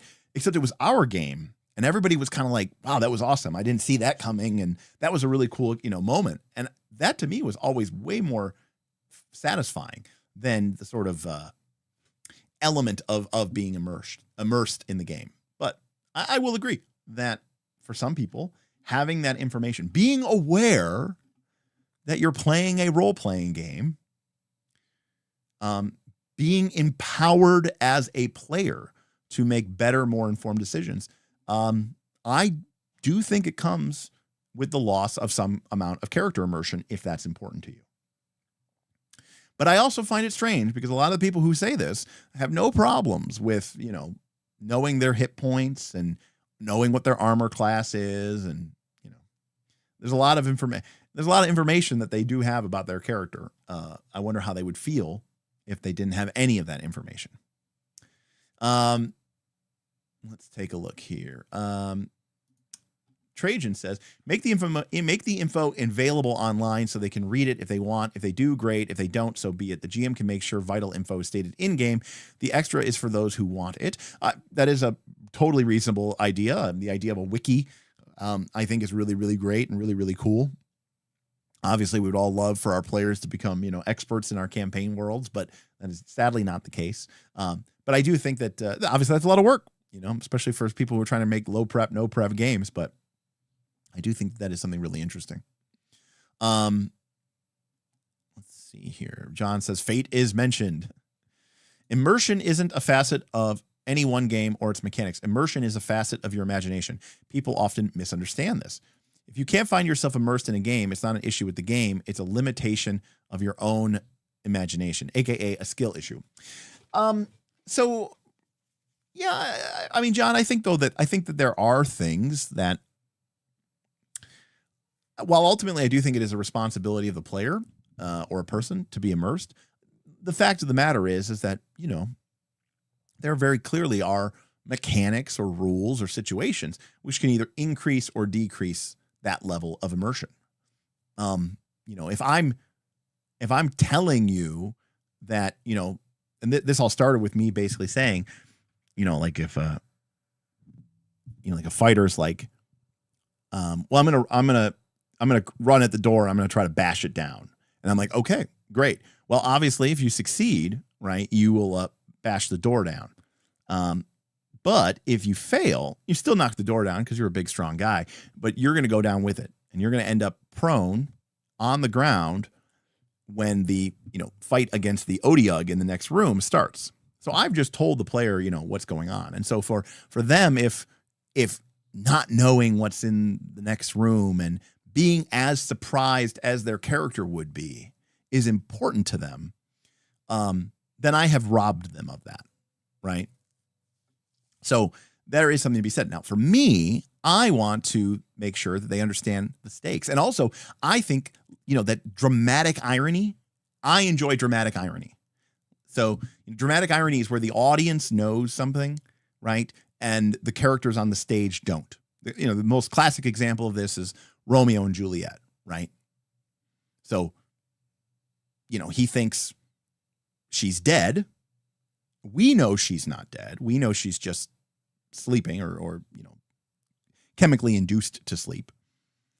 And so, he drinks the poison. Then she wakes up, of course, immediately, sees that he's dead, and then she stabs herself in the heart.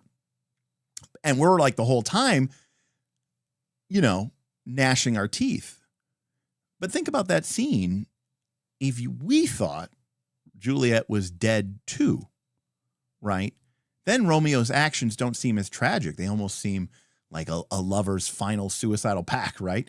So, like there's a value to dramatic irony. Certainly Shakespeare thought so. I don't think we're better than Shakespeare. But again, my goal when I play role-playing games or when I run role-playing games is I want to create stories. I don't want to live in the shoes of another character's. And so for me, my goals in an RPG are usually much better served by having information, the prose of information given to me rather than withheld from me. In fact, I would go so far as to say the number one reason I like being a game master over being a player is because I have found, one, very few systems, but two, very few GMs who are as open and as interested in giving information as I am. So as a player in an RPG, I constantly feel frustrated when I'm playing in other people's RPGs or watching other people's RPGs online, because I'm like, this is very boring to me. I don't know what's going on. How are you able to, you can't make any decisions here. You're just guessing. We're pretending like we're making decisions, but we're not. We're just guessing. I don't want to play guessing. I want to make decisions that matter. And I want to make, the handful of decisions that I make be meaningful ones with real choice. I like choice. So again, I think that that is kind of where I'm at with that. So to quickly review the pros of information. It can maximize player agency, it can help with world building, it can encourage risk-taking and exploration, it can help you out with complex plot lines, it can eliminate useless player planning and scheming, it can avoid misunderstandings and gotchas, it can encourage metagaming, and it can even, I think, encourage role-playing if you have players who aren't, power gamey car op fucks, but that is, asking a lot. There are cons. One, it can overload people with information. They're prone to forget it. It can lead to analysis paralysis. All bad things, especially at my game table. I will be the first to admit that. Two, it can reduce the sense of discovery or even eliminate it for some people. And this is a major problem, especially mystery type games, intrigue type games. And that's because these players don't want to play a role-playing game. They want to play a murder mystery game inside of a role-playing game, which is fine, but giving them information like that is defeating the purpose of that sort of mini game or that sub game.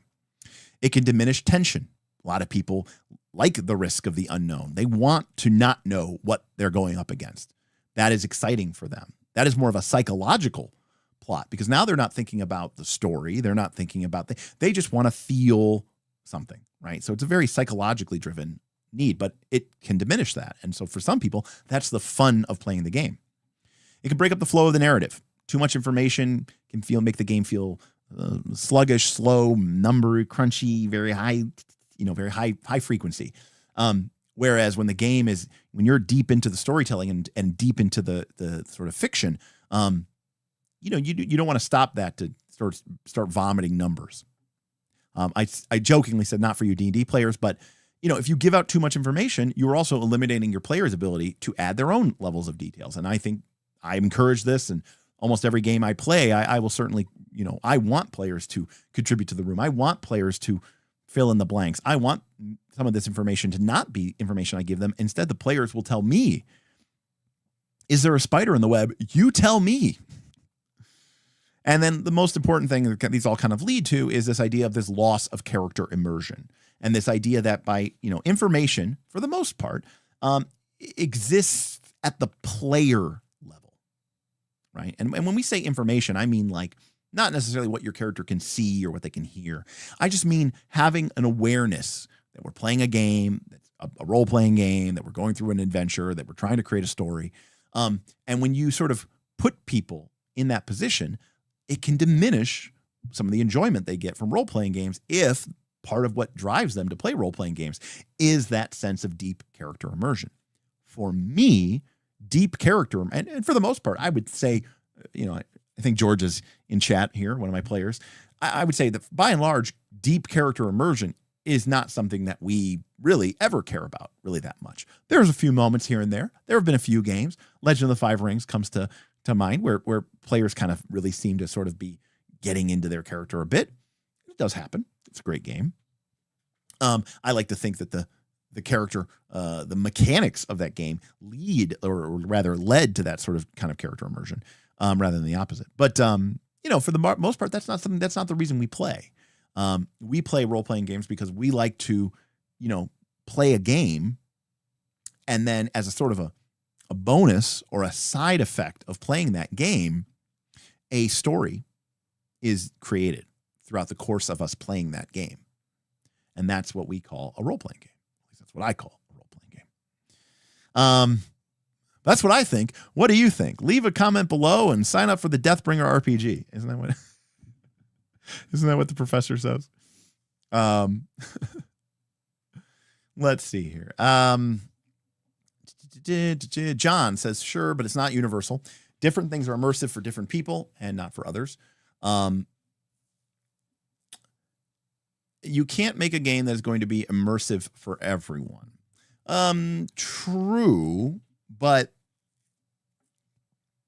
for a lot of, I could be wrong here, John, but I think for a lot of people, knowing that an ogre is quantum, or knowing that, the monster's hit points are subject to the GM's will. I think a lot of people, when they talk about immersion, that's the type of things that can break the immersion. Dramatic irony is almost unavoidable in a game where all information is being shared publicly. Yes, to a certain extent. Is this channel just a long plot for Derek to create his ideal GM? No, OED. I mean, at the end of the day, I'm a game master at heart. I enjoy facilitating other people creating stories, and I like prompting people, and I like seeing where they take what sort of unique, what makes them tick, and I get to see that by how they take a situation and they take an idea that I have and how they react to it. I think that's really, really interesting.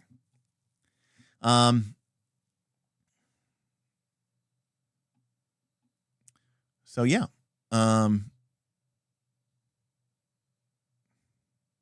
Lug says, John Bonanza, I don't think that's true. I can't become immersed while playing PF2E because the mechanics are so rigid, verbose, and sterile that I can never forget I'm just playing a game. So that's interesting. I don't necessarily know that is a unique thing to Pathfinder 2nd Edition. I think any game with mechanics necessarily probably meets that description.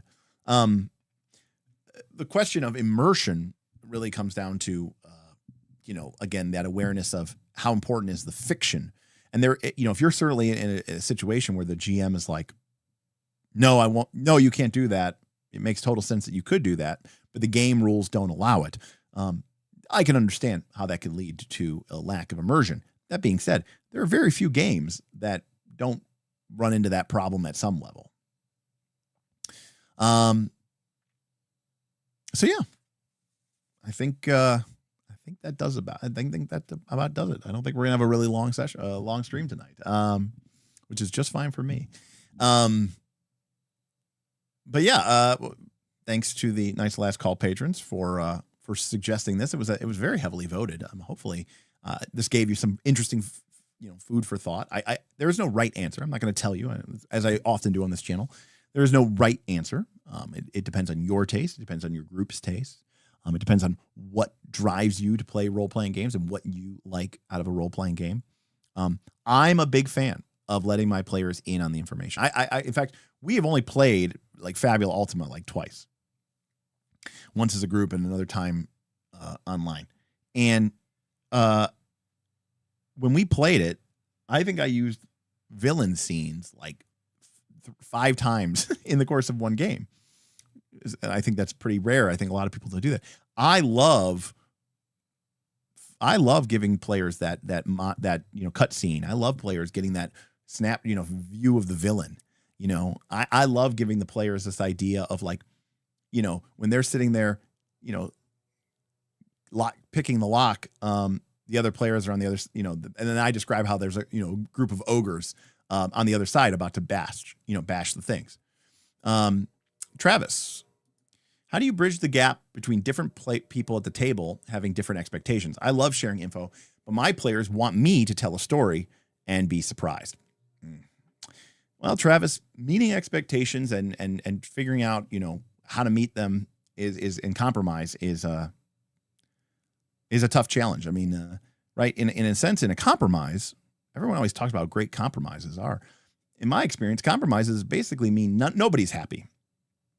Right? Nobody's getting what they want, which is probably fine when we were talking about, I don't know, your job, maybe your marriage. Although I personally don't think that should be a part of it, which is one of the reasons why I'm not married and never will be, is because that seems counterpurpose to me. But anyways, but yeah, like this is a game, it's a role-playing game. It's supposed to be fun. So if everybody's having to compromise, it seems like we're kind of defeating the purpose of playing this fun game. And the truth, the sad truth is that, that group of players, you're not going to be able to enjoy that if, you're going to be able to have that conversation with them. And if that's not how they want to play, then you're kind of stuck between a rock and a hard place, because either you have to come down to their level, or, where you basically just tell them a story, or they're going to be unhappy because that's not what they came here for. That's not what they signed up for. So that's a kind of an interesting thing. I mean, here's the thing. I'm just going to say this because I've talked about the importance of session 0. William, I'm not picking you out here, but it's a good session 0 thing. Do you want to know if there's a group of orc behind the door or not?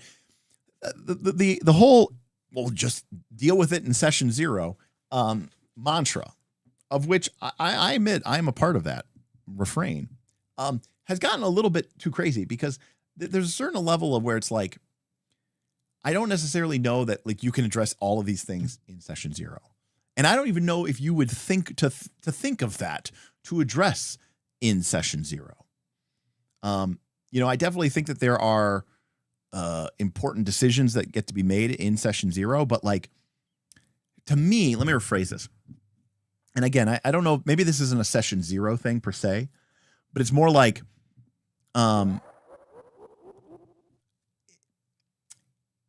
John says the real answer here is to talk out with your table. Like most things at TTRPG, a bit of communication go a long way. It can, and John's absolutely right.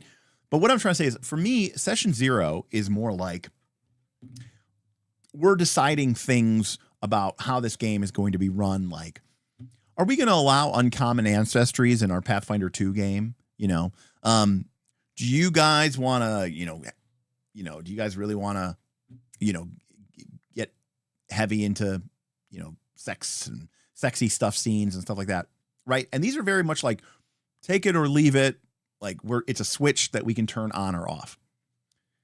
Session 0, to me, is more about like, just hashing out the details, writing up the contract. Session 0 should not be about like, hey, these are my personal tastes. This is how I run a game. I don't even know if Derek, would be able to express like to a person in a session 0, like, this is how I run games. But like, that's not really a discussion point, is it? Like, No, you learn that through playing the game with me. And then, if you don't like it, then you can just, leave the game. Because I'm not going to change. That's not something I'm really willing to compromise on. Like unfortunately to Travis's example, the answer is I don't bridge the gap. I run games the way I want to run them. And that's what makes me me. I'm not here to serve my players, right? I'm not here to not enjoy myself so they can be happier. That's not something that I'm willing to do. So for me, that's not even really a thing that I would think of as a session zero thing. That is my style. That is how I run things. That is just the nature of how I GM. That's not something for me that is a dial or a knob that I can really change. It's part of the reason why, like, for example, I don't run mystery games, Call of Cthulhu, that type of stuff. Number one, I'm not interested in them. But the other thing is that the way I run games would be very problematic when you're doing those things because of the reasons that we talked about. So I'm not saying that there's no solution. You might be more willing to bend over than maybe your players are. And that's usually what happens, right? The GMs just give the players what they want, which is a little sad. But so having that conversation, I don't even know if that would come up in that conversation. That's not something that like to talk out. Now, what I think should be fine is I play games the way I play games. Somebody joins my campaign. After a few sessions, they go, I don't like the way that this guy runs games. And then instead of suffering in silence, they have a conversation with me, man to man, woman to man, person to man. And they say, hey, Derek, I think you're a great GM, but your style is not for me. I like my games to be a little bit more passive. I like to just kind of sit back, drink a beer, roll some dice, and, see what happens next in the story. That's not the way you run games. I think it's kind of cool. It's just not for me. Peace out. And, I've had that happen to me with my play group. I've given this example before, but we were playing Scum and Villainy. We were 3 or 4 or 5 sessions in, something like that. And then, a good chunk of them, like 3 of them kind of all came to me like the day before a session. And they were basically like, or maybe it was even right before the session. And they were basically like, Derek, we can't. You're running this game very Blades in the Darky, very like stress and trauma. And you're making every decision is on a knife's edge and everything's a cliffhanger and the tension level is really high and you're keeping it action packed and, you're making it really, really tense. And I'm like, they're like, and yeah, we're not about that. And we understand that like, that's the way you run games and that's the way you run this game and kind of way this game is designed. And rather than ask you to change any of that, we are just going to kind of all respectfully bow out of this campaign and maybe we should play something different. And I was like, fuck, well, yeah, you're right. Cause I'm not going to change and you guys aren't going to enjoy it. So what are we doing here? Right. Instead, let's take a break and we'll hang out tonight or we'll shoot the shit or we'll play a board game on TTS or whatever. Cause I think this was online. There may have been during COVID. I'm not sure, but regardless, we did something else and then we started playing something else, which was fine. We may have even started playing Pathfinder 2 online, I think.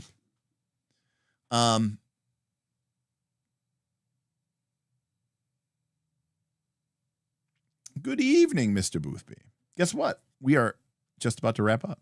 Unless, of course, people have some interesting questions or some thoughts or anything like that. And by the way, shout out to the folks. Shout out to John and to Mebaman and Lollipop and Kirima for the super chats and tips. Really greatly appreciate that. It's crazy at all. It says something about this group that we can get tips at all on a topic as thrilling, as clickbait inducing, as information exchange in TTRPGs, right? In the annals of YouTube clickbait, this has got to be an F-. So I love that you guys come out and show your support for cerebral content like this, because I certainly wouldn't get made if we weren't doing it. But it's all good stuff. Good timing. King Hodop. I always want to call you Hoodoop, but it's Hodop. King Hodop. After having watched this stream, I want to consider changing the style of how I run my games. How should I approach the shift? Well, it depends. Do you want to give more information or less information? I don't know which way you want to go. Shout out to the Discord for voting for the topic. Yeah, it was an overwhelming smash. Everybody wanted this one. Boothby is looking forward to the VOD. He's too wiped out to pay attention tonight. I don't blame you. Totally reasonable. Lance, they this sprint I'm on DProd QC tickets. So I'm this week, next couple of weeks, probably the next sprint too. So the next couple of sprints are going to be really brutal for me because I'm just going to be basically grinding QC. It's going to be crazy. Yeah, very excited, but they're behind and we need people and I finished my work. So it gets to be me. So yeah, shout out to them for picking this. Anyways, right, exactly. That I'm looking forward to that. Let's see. Dead Meat came here for the thumbnail. All right. Sanderson says this is exactly the type of content I enjoy most too. And to be clear, that is, that's basically par for the course for the Knights of Last Call community. And of course, Boothby, this is what he lives for. First looks, looking at games, that other people might be excited to play. Horrendous, heresy, but getting involved with that, classic. Just totally random here, but I'm curious here. This is something I legitimately want to ask this group. I'm gonna put a poll up here in a little bit. Let me hop back over to the PDF. Okay, we'll get rid of that. Pop this up. All right. So this is, again, Heart of Nightfang Spire. It's an adventure from 3rd edition. Now, one of the classic things, which I always did when I ran 3rd edition modules, which apparently nowadays is considered, that makes the adventure, by the way, I consider this to be one of the greatest adventures of all time. It's written by Bruce Cordell, who I consider to be one of the greatest adventure writers of all time. But even when I ran this adventure, and I've run it like twice, I made changes to the adventure. I personalized it. I added extra things. I fixed things. I tweaked things. But apparently nowadays in 5th edition, like if you have to change anything in an adventure, it's considered a piece of shit and trash. And they're like, it doesn't even work. Yeah, I had to make stuff up. And I don't know that I consider that to be a failing of a game. All right. Anyways, I'm curious. This is completely kind of off topic, but I wanted to get everybody's kind of thoughts on this. There is a room in this dungeon.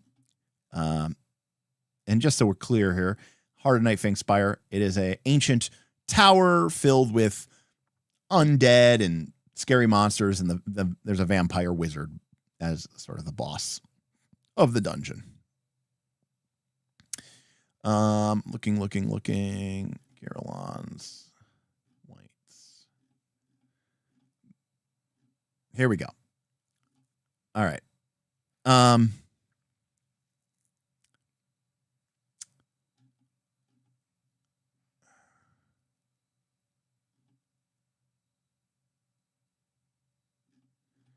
There is a room, and I'm having a hard time finding it. So that's why I'm only going to look for another second. Okay. I can't find it, but in this adventure, there is a room that has a flesh golem in it. Okay. And let me take a look here real quick. Flesh golem 3E. Okay. Oh, this is perfect. Is this what I'm looking at here? Yes. Okay, perfect. Here we go. All right. We're going deep here. Okay. Okay. So here is a flesh golem from 3rd edition. Okay. Now, golems in 3rd edition have this trait here, right? Immunity to magic. They are immune to magic. All right. And of course, we all know what a flesh golem is and what it looks like. Now, flesh golems, there's a little bit of a trick though here. Okay. They're immune to magic. Okay. And any attack that deals cold or fire damage will slow them. All right. No saving throw. So even though they're immune to magic, A magical attack that deals cold or fire damage slows a golem. However, a magical attack that deals electricity damage breaks any slow effect on a golem and heals 1 point of damage for every 3 points of damage that this attack would have dealt. If it would exceed its normal hit points, it gains them as temporary hit points. For example, a flesh golem hit by a lightning bolt heals 3 points of damage if the attack would have dealt 11 points of damage. Okay, so we have this.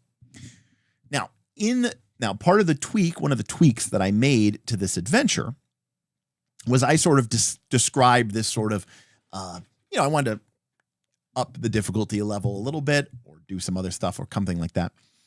I ended up creating a room. This is a classic tactic that you should use.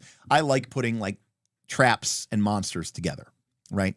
And so there was a room in the dungeon where there was like a flesh golem. And I decided to tweak it and up it a little bit. And I kind of made it into more of a active Dr. Jekyll's sort of lab, right? And so you can imagine that, you got this flesh golem monstrosity, but around the room are all these, kind of arcane, hyper or Tesla coil electrical generators. And so in the room, there was like 2 traps. They were like 2 big orbs on the left and right side of the room. And they would just periodically shoot out lightning bolts. Okay, at the party, as a trap would. However, this had the side benefit of the fact that these lightning bolts were also hitting the flesh golem, which was being healed by them and even gaining them as. I said Jekyll. I meant Dr. Frankenstein. Dr. Frankenstein. Sorry, not Dr. Jekyll, but Dr. Frankenstein. It's alive, right? But no Dr. Frankenstein, just the monster. And so you have this room and it's got these, lightning crackle things. Okay. And the lightning bolts are a threat. They're, hitting the party, but they're also healing the flesh golem, who, by the way, is no slouch. Not only are they immune to magic, but they also have damage reduction 5/adamantine, which, to be clear, nobody had adamantine weapons. So this thing's taking 5 points of damage off of every attack. Also, being a construct means it has construct traits, so it can't be critically hit, and these things are tough. Anyways, so you've got these lightning bolts shooting out. I distinctly remember this. Smith was playing a cleric paladin named Ambriel, and he had a spell of protection from electricity. And what protection from electricity did in 3rd edition is it created a shield or a shell around something that would absorb a certain amount of electricity damage. I think it might have been 12 points per character level. So a good amount. They're like level 10. So this thing would absorb 120 points of damage. Anyways, Smith saw that the flesh golem was being hit by these lightning bolts and it was being healed by them. And so his idea was he went in and he encased the flesh golem in a protection from electricity spell so that the electricity would get absorbed by the protection spell and it wouldn't heal the monster. Now, this monster is immune to magic, and it has a specific exemption for these, cold and fire damage and electricity damage. I, of course, ruled that's amazing. That's awesome. And I'm like, yeah, you're not like targeting the golem. You're almost like surrounding it in a bubble of protection. I make it make sense, whatever sense you want it was. But I thought it was a really cool idea, and Smith thought it was a really cool idea. And there was kind of like this, like, do I need to make a check or something, or what are we doing here? And I think I made him make like a touch attack so that he could, get close enough to the flesh golem to encase him in that protection from electricity. And he did.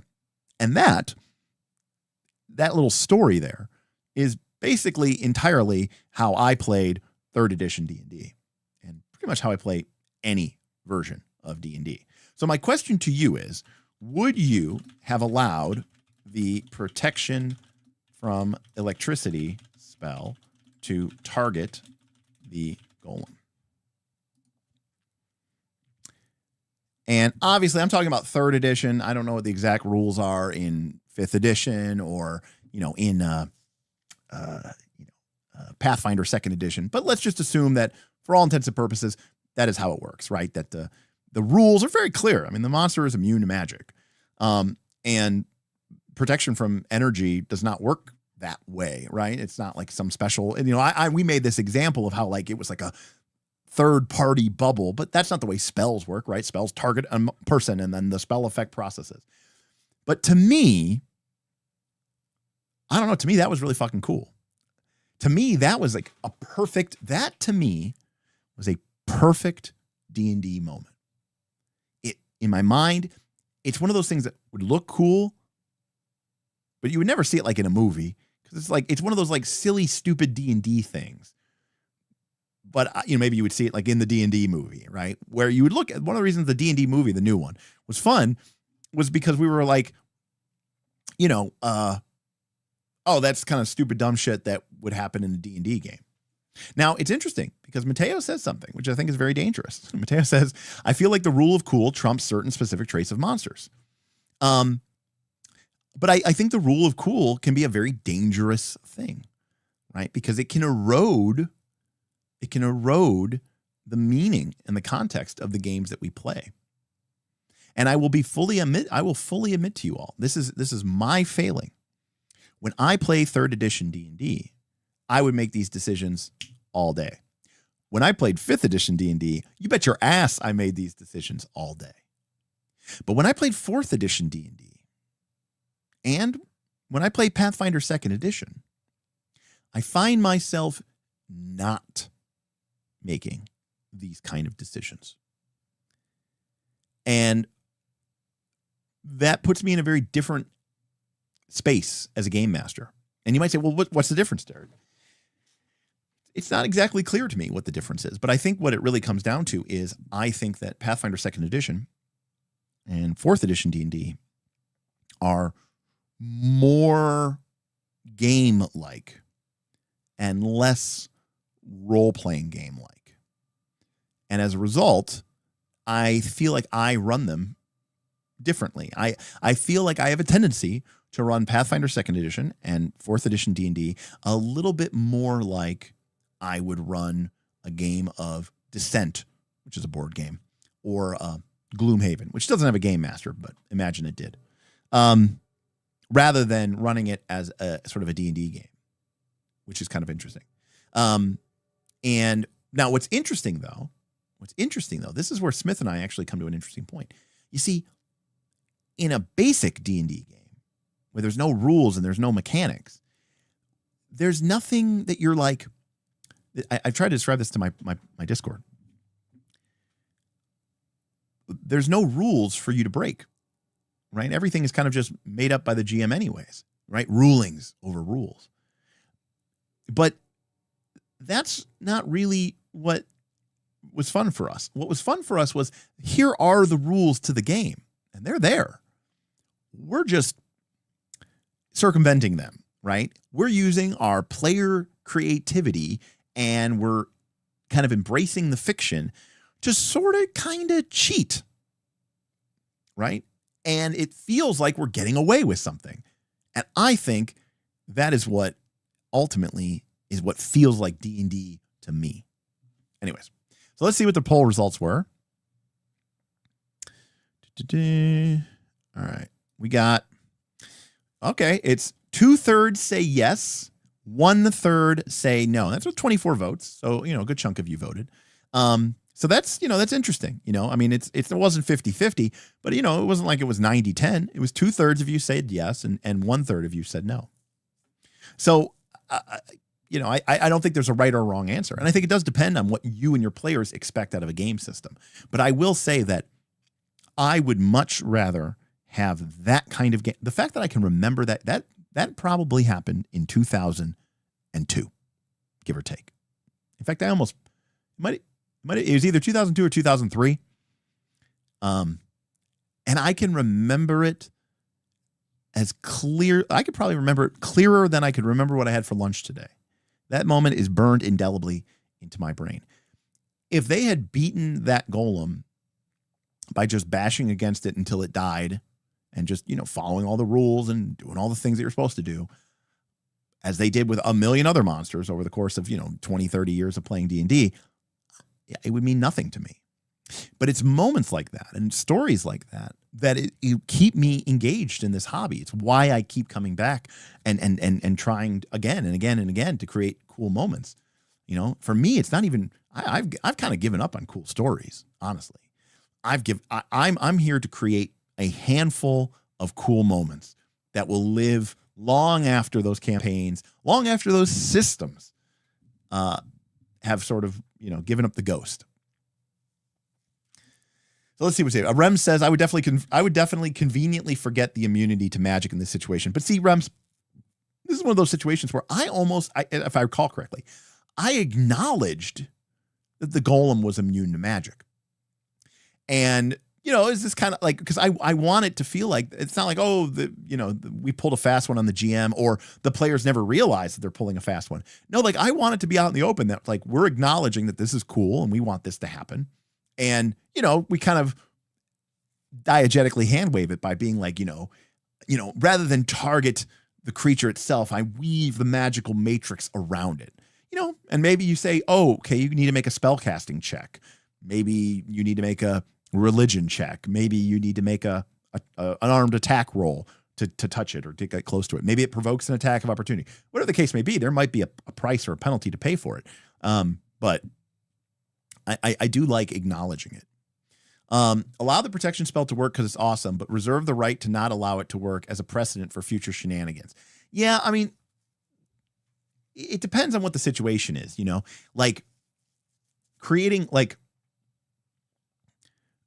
that's inherently sort of a one-off situation. Whereas I remember there was a spell, I don't know what book it came out in. It might have come out in like APG for Pathfinder First Edition. There's a spell called Create Pit. And they didn't even have to do shenanigans. They just cast Create Pit all the time. And that spell was so busted and so broken in Pathfinder First Edition that, like, my players would just completely annihilate. And that was just them. They didn't have to do shenanigans. They just had to cast the spells that were in the game. So in my situation, sometimes the mechanics that are in the game are way more broken than anything that me and my players will come up with.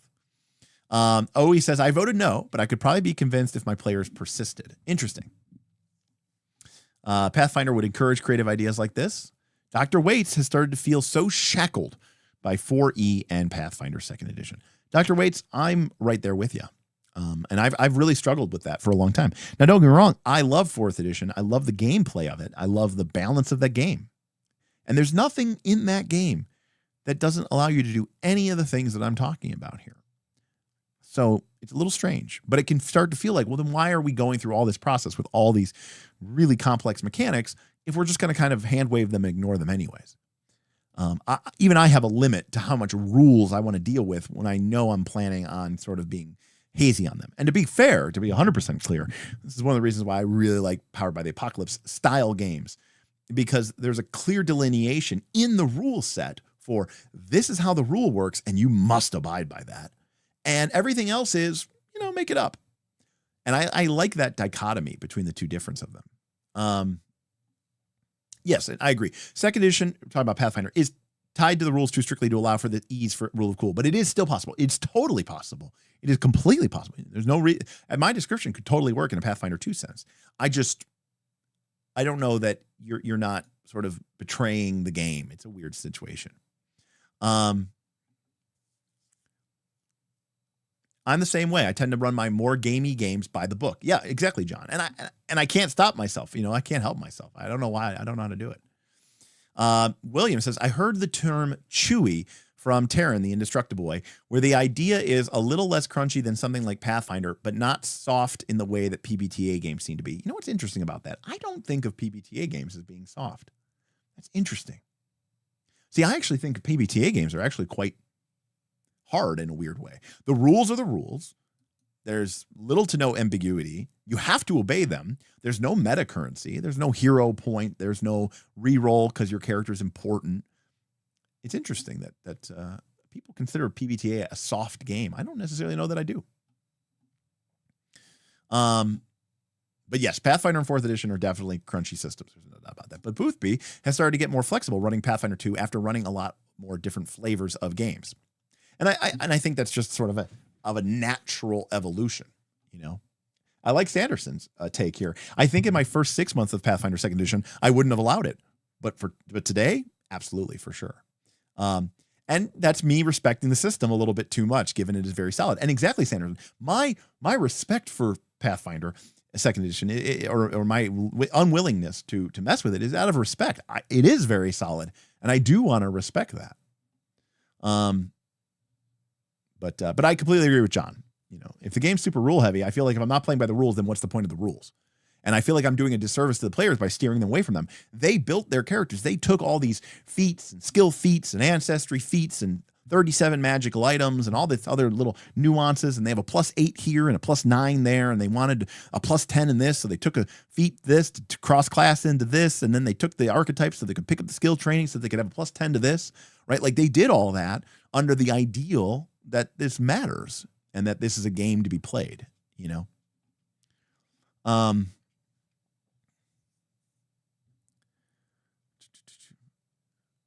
So yeah, it's interesting.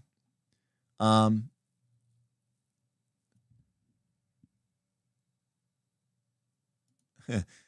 Man says, I went back to my 3.5, I think he means 3.5, books during this poll and immediately pulled up the SRD and checked out the spell.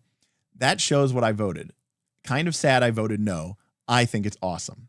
Yeah, exactly. I mean, you are correct. That is not how the spell works. If we look up 3E, protection from energy, I think it might even just say it has to be an ally. Okay, it's just creature touched. It does allow spell resistance, and technically a fort save. I don't remember. We may have allowed the fort save actually. Now that I think about it, but but it is a spell, and technically because it allows spell resistance, the golems and magic immunity should have kicked in. And Travis, I think you've said that beautifully.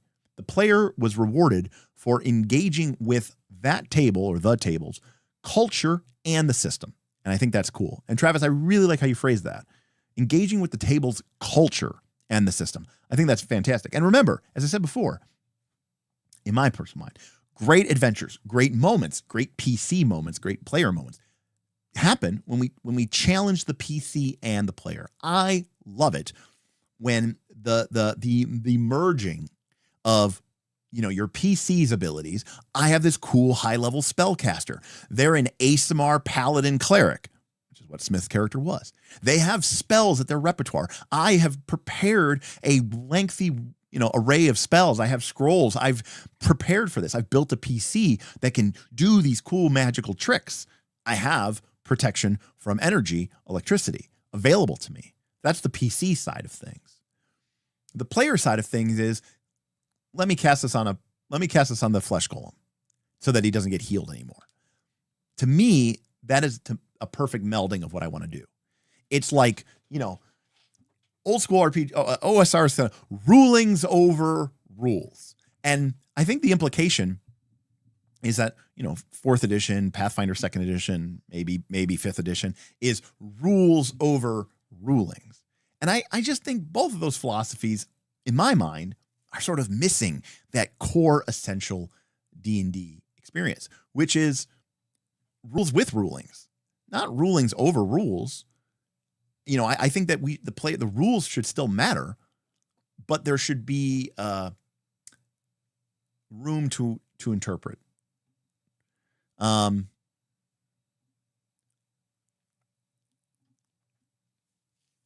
William, I think that's totally reasonable. I'd call for a spell check to put the spell on so that you weave the protection where the golem's immunity didn't cancel out. That's totally reasonable. It's totally fine.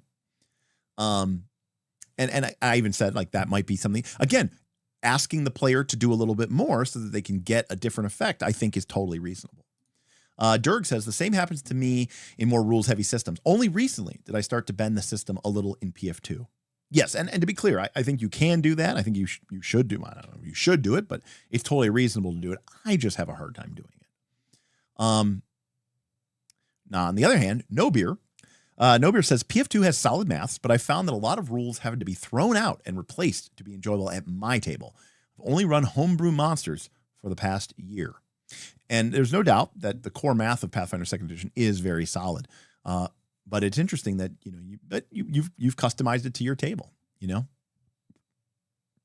Yeah, so Aaron, often debated is the strength of Pathfinder 2.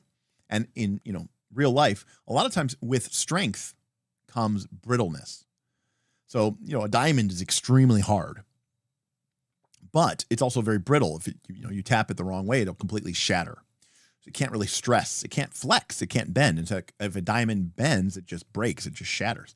So there's some idea. There's sort of of analogy there. Is like what is Pathfinder 2? Is it very strong? Is it rigid? Does that make it unflexible or inflexible? Does that make it brittle? Does that make it prone to breaking? You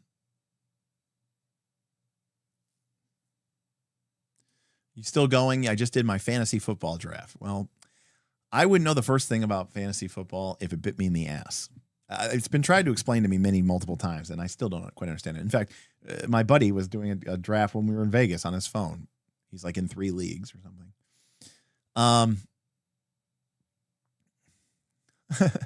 Trajan says, especially if that player knew what the rule was that the golem's immunity should have worked, and he did it anyways.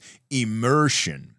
Well, I like to think that the player knew. I mean, Aaron did know that the golem was immune to magic, but I like to think that Ambriel, his paladin, also was very well aware of the golem's immunity to magic. I mean, it's like a famous thing. I think people give these PCs not enough credit. You're a 10th level PC. You don't think that you are trained up on generic categories of monsters that are being fought by adventurers left and right?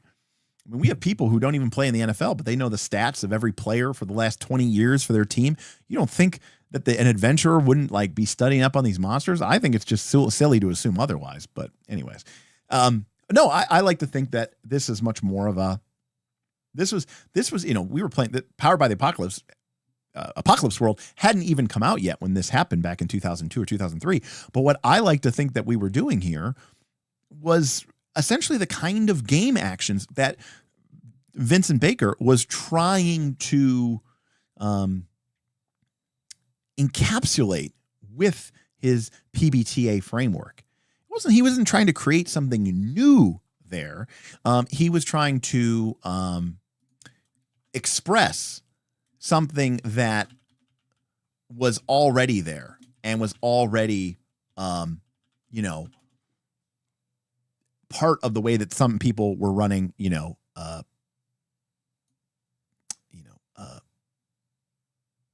those things.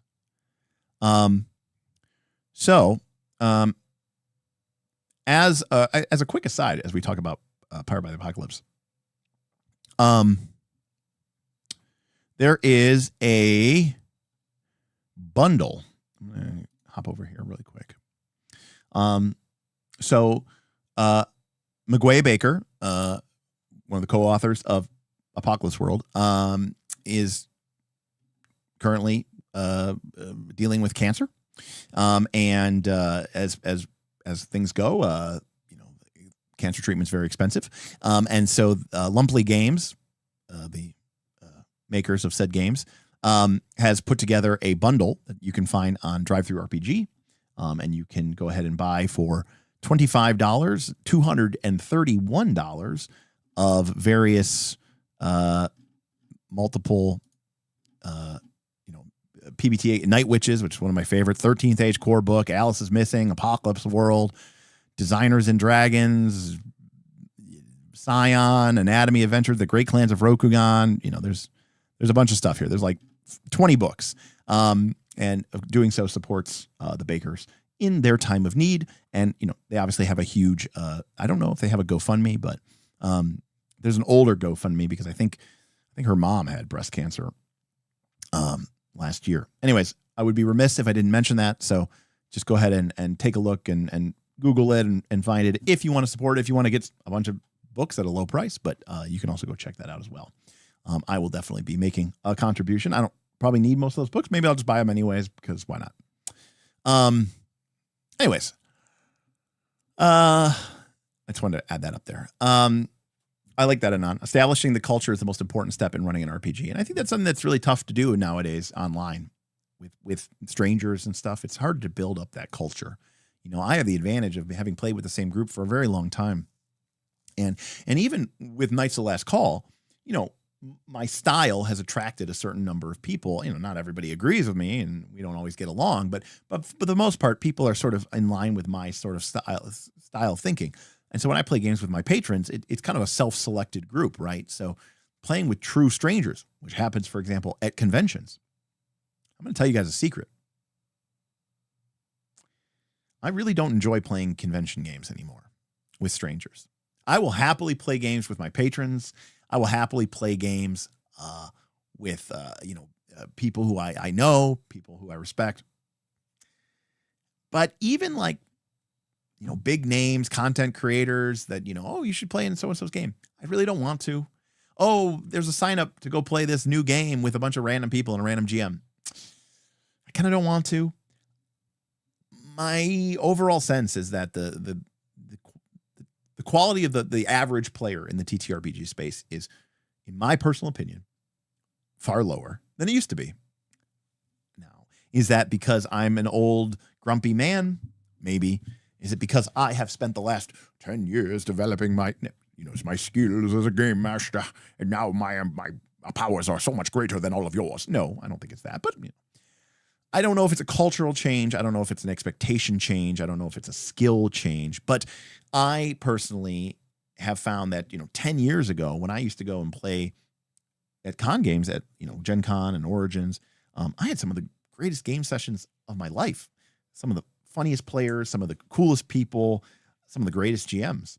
There were some stinkers. They weren't all amazing. They weren't all home runs. But as we got into like the late 2000, before the pandemic, like 2018, 2019, I played in some really rough games. And then 2020, 2021, I didn't go to any conventions. And then, I went to a convention in 2022. I went to 2 in 2023. I went to 2 this year. And, this year, last 2 years, I've had the benefit of having this extended family in the form of the Patreon. And, I'm hearing from all these other players, and they're all basically like, yeah, it was cool. My group kind of sucked and my GM sucked. And I'm not playing in these games anymore. I'm just getting this secondhand. But it's interesting that this keeps coming up again and again. And I'm legitimately kind of like sad about it, but it is what it is. Now see, Blood Bowl, there's a league I could get into. My friend thought fantasy football was elves and goblins and was also soccer. He did badly in the league. I imagine so. And KC, meanwhile, is looking for value in the spreadsheets. Thanks, Agile Monk. Yes, I stopped by today. I dropped some money for Mr. Glicker.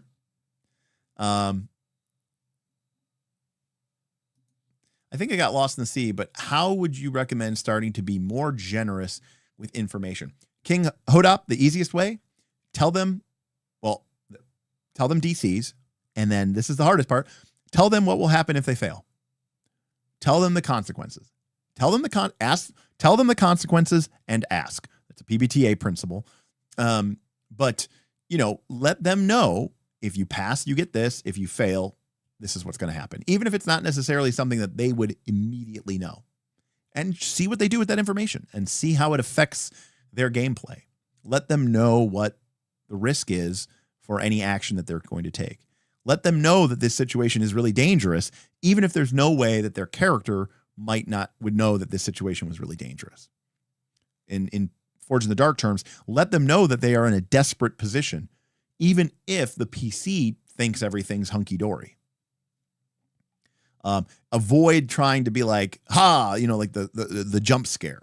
I think Stephen King said that the jump scare is like the cheapest form of horror. He barely registers. Terror and horror are far more effective. And, the jump scare is a cheap trick. And in a way, sort of springing something on your players and being like, you didn't know this was really dangerous and deadly and you rolled low and now the thing is happening to you. It's kind of a form of the jump scare. It's effective, but it's cheap. Let's see here.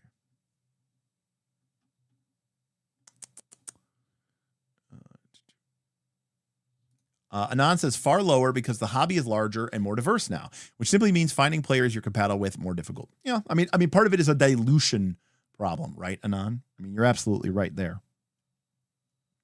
It's not necessarily a bad thing.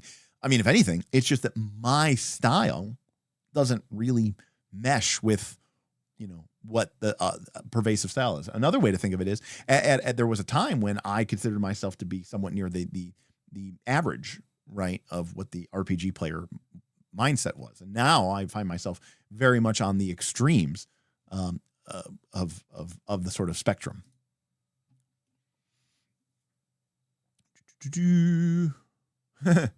I have to treat gathering players like a job interview, and I do not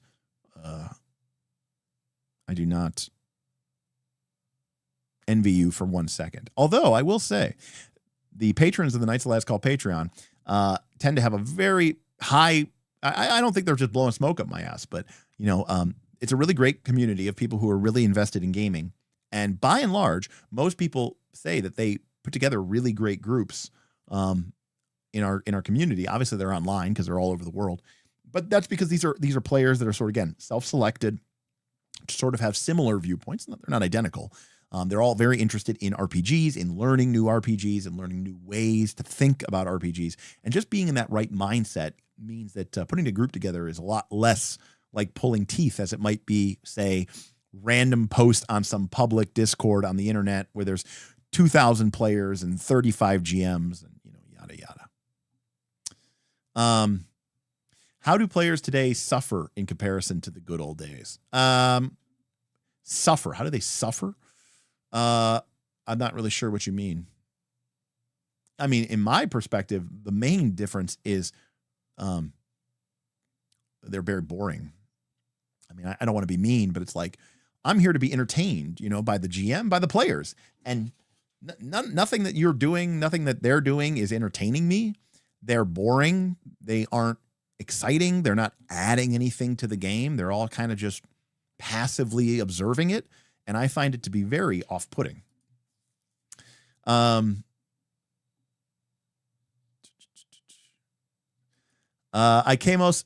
knows.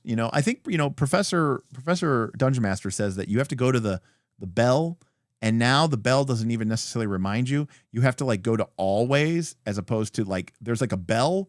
There's a bell always. There's a bell, whatever the algorithm thinks. And then there's none. So I think you have to go to bell always if you always want to get notified when we put something up there. Well said.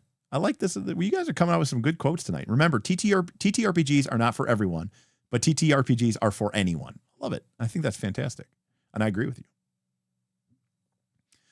Also, mind blown, you're not wrong. There is a pay gate to get into our community, even if it's only $3 or $5 a month at the minimum. Yeah, I mean, if you got some skin in the game, you tend to be a little bit more conscientious and caring. It's totally true. This is why I invoice my players monthly. There you go.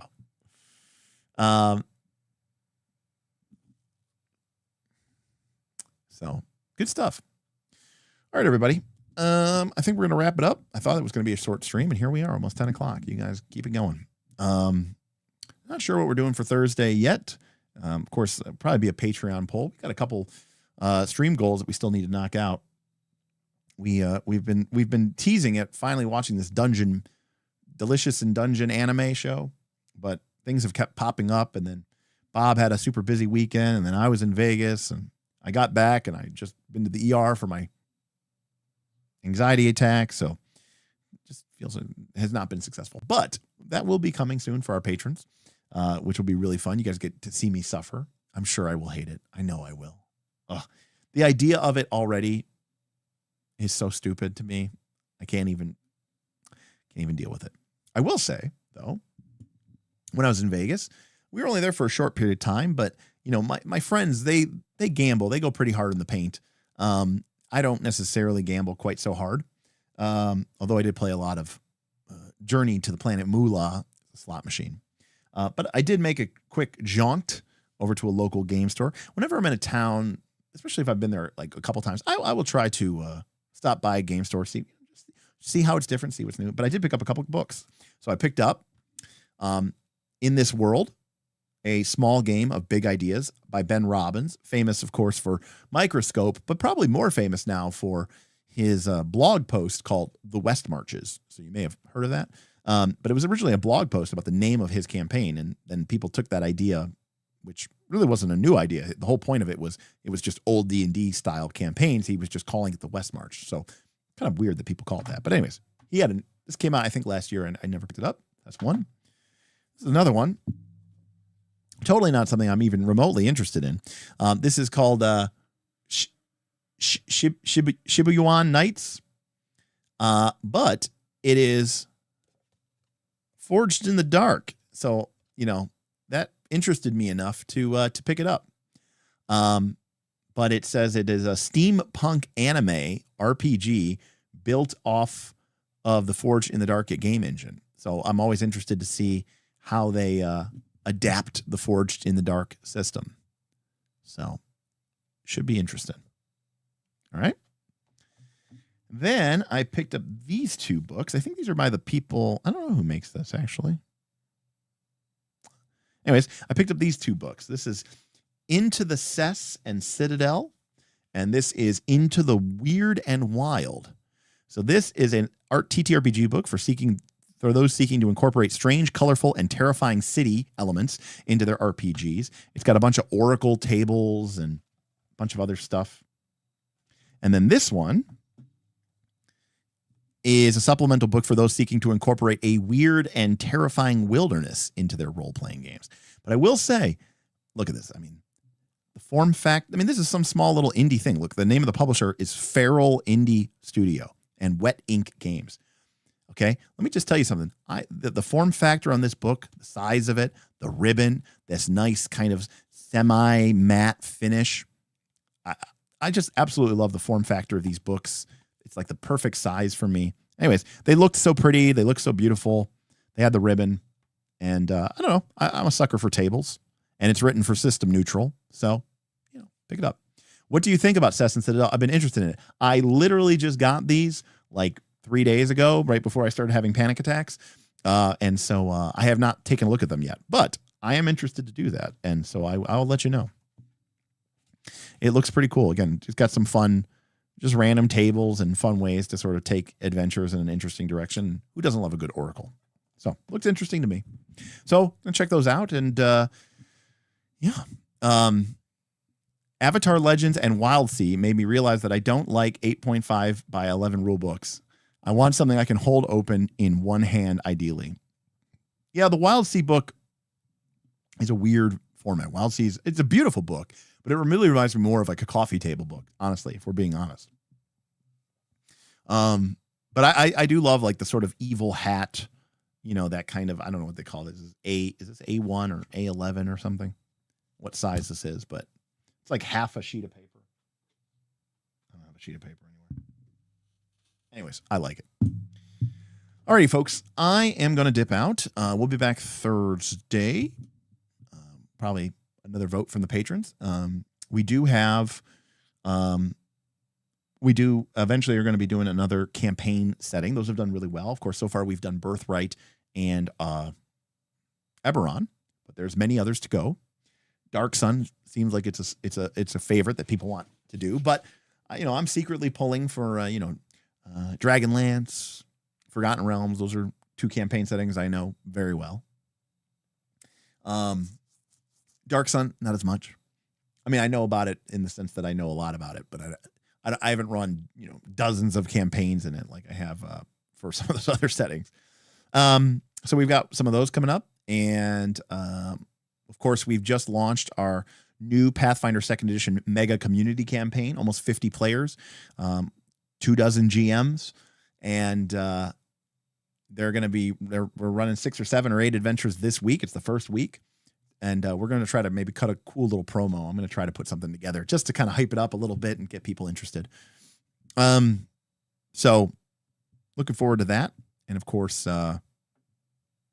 Dragon Tide, our Dragonbane game, is next on the agenda. So hopefully we'll get that launched here in the next month or two. And then we can start playing some Pathfinder 2 and some Dragonbane, kind of both sides of the D20 margin. Legend of the Five Rings, when? I want you to record sessions of that. Trajan, let me tell you something. I love that game. I think about that game a lot. I think it's really well done. And it bothers me that it's being so mishandled by Edge Studios. And there's so many different elements of the game that I wish could have gone in a different direction. And there's so many good ideas there that are just, in my opinion, very, very, very good. But sometimes the implementation is a little off. And I would just love to be able to like fine tune that game somehow. There are so many cool ideas, and I would love to get detail into it. I want to play Legend of the Five Rings pretty much better, more than anything else. I think the storytelling potential from that game through playing the game is like the highest of any of the games that I'm currently really interested in. That being said, Trajan, I don't want to get canceled, and so if I ever did a Legend of the Five Rings game that was not a personal home game, aka one that would be recorded or videotaped or whatever, or even audio recording, it would probably almost necessarily be just a Patreon exclusive, just to avoid the backlash of me appropriating an Asian culture by playing a game about Asian culture. I respect it. I mean, look, people are entitled to their opinions. I'm not saying they're wrong, but I would just as soon avoid that. So that's where we're at with Legend of the Five Rings. All right, folks. Well, so we'll be back Thursday. We'll let the patrons vote. We'll see what's up. We got a couple other things, and maybe something new will come up. Maybe something surprising will come up. Either way, I want to thank. Thanks, Tom Pokey. Thank you for showing up. So remember to stick around, like, comment, subscribe. Maybe check out our Patreon if you want to throw me $5 a month. You can join our community and get into some of these games. If you want to join our Southern Beaches Pathfinder 2nd Edition mega campaign with 50 other players, then you have to join at the champion tier, which is $10 a month. It's all good, and we look forward to seeing you there. Maybe you can get in some games and enjoy some really deep conversations. If you think these are deep, wait till you get into the Discord. Otherwise, make sure you hang out with us and enjoy the streams. Either way, we'll see you next time on Knights of Last Call. Good night, everybody.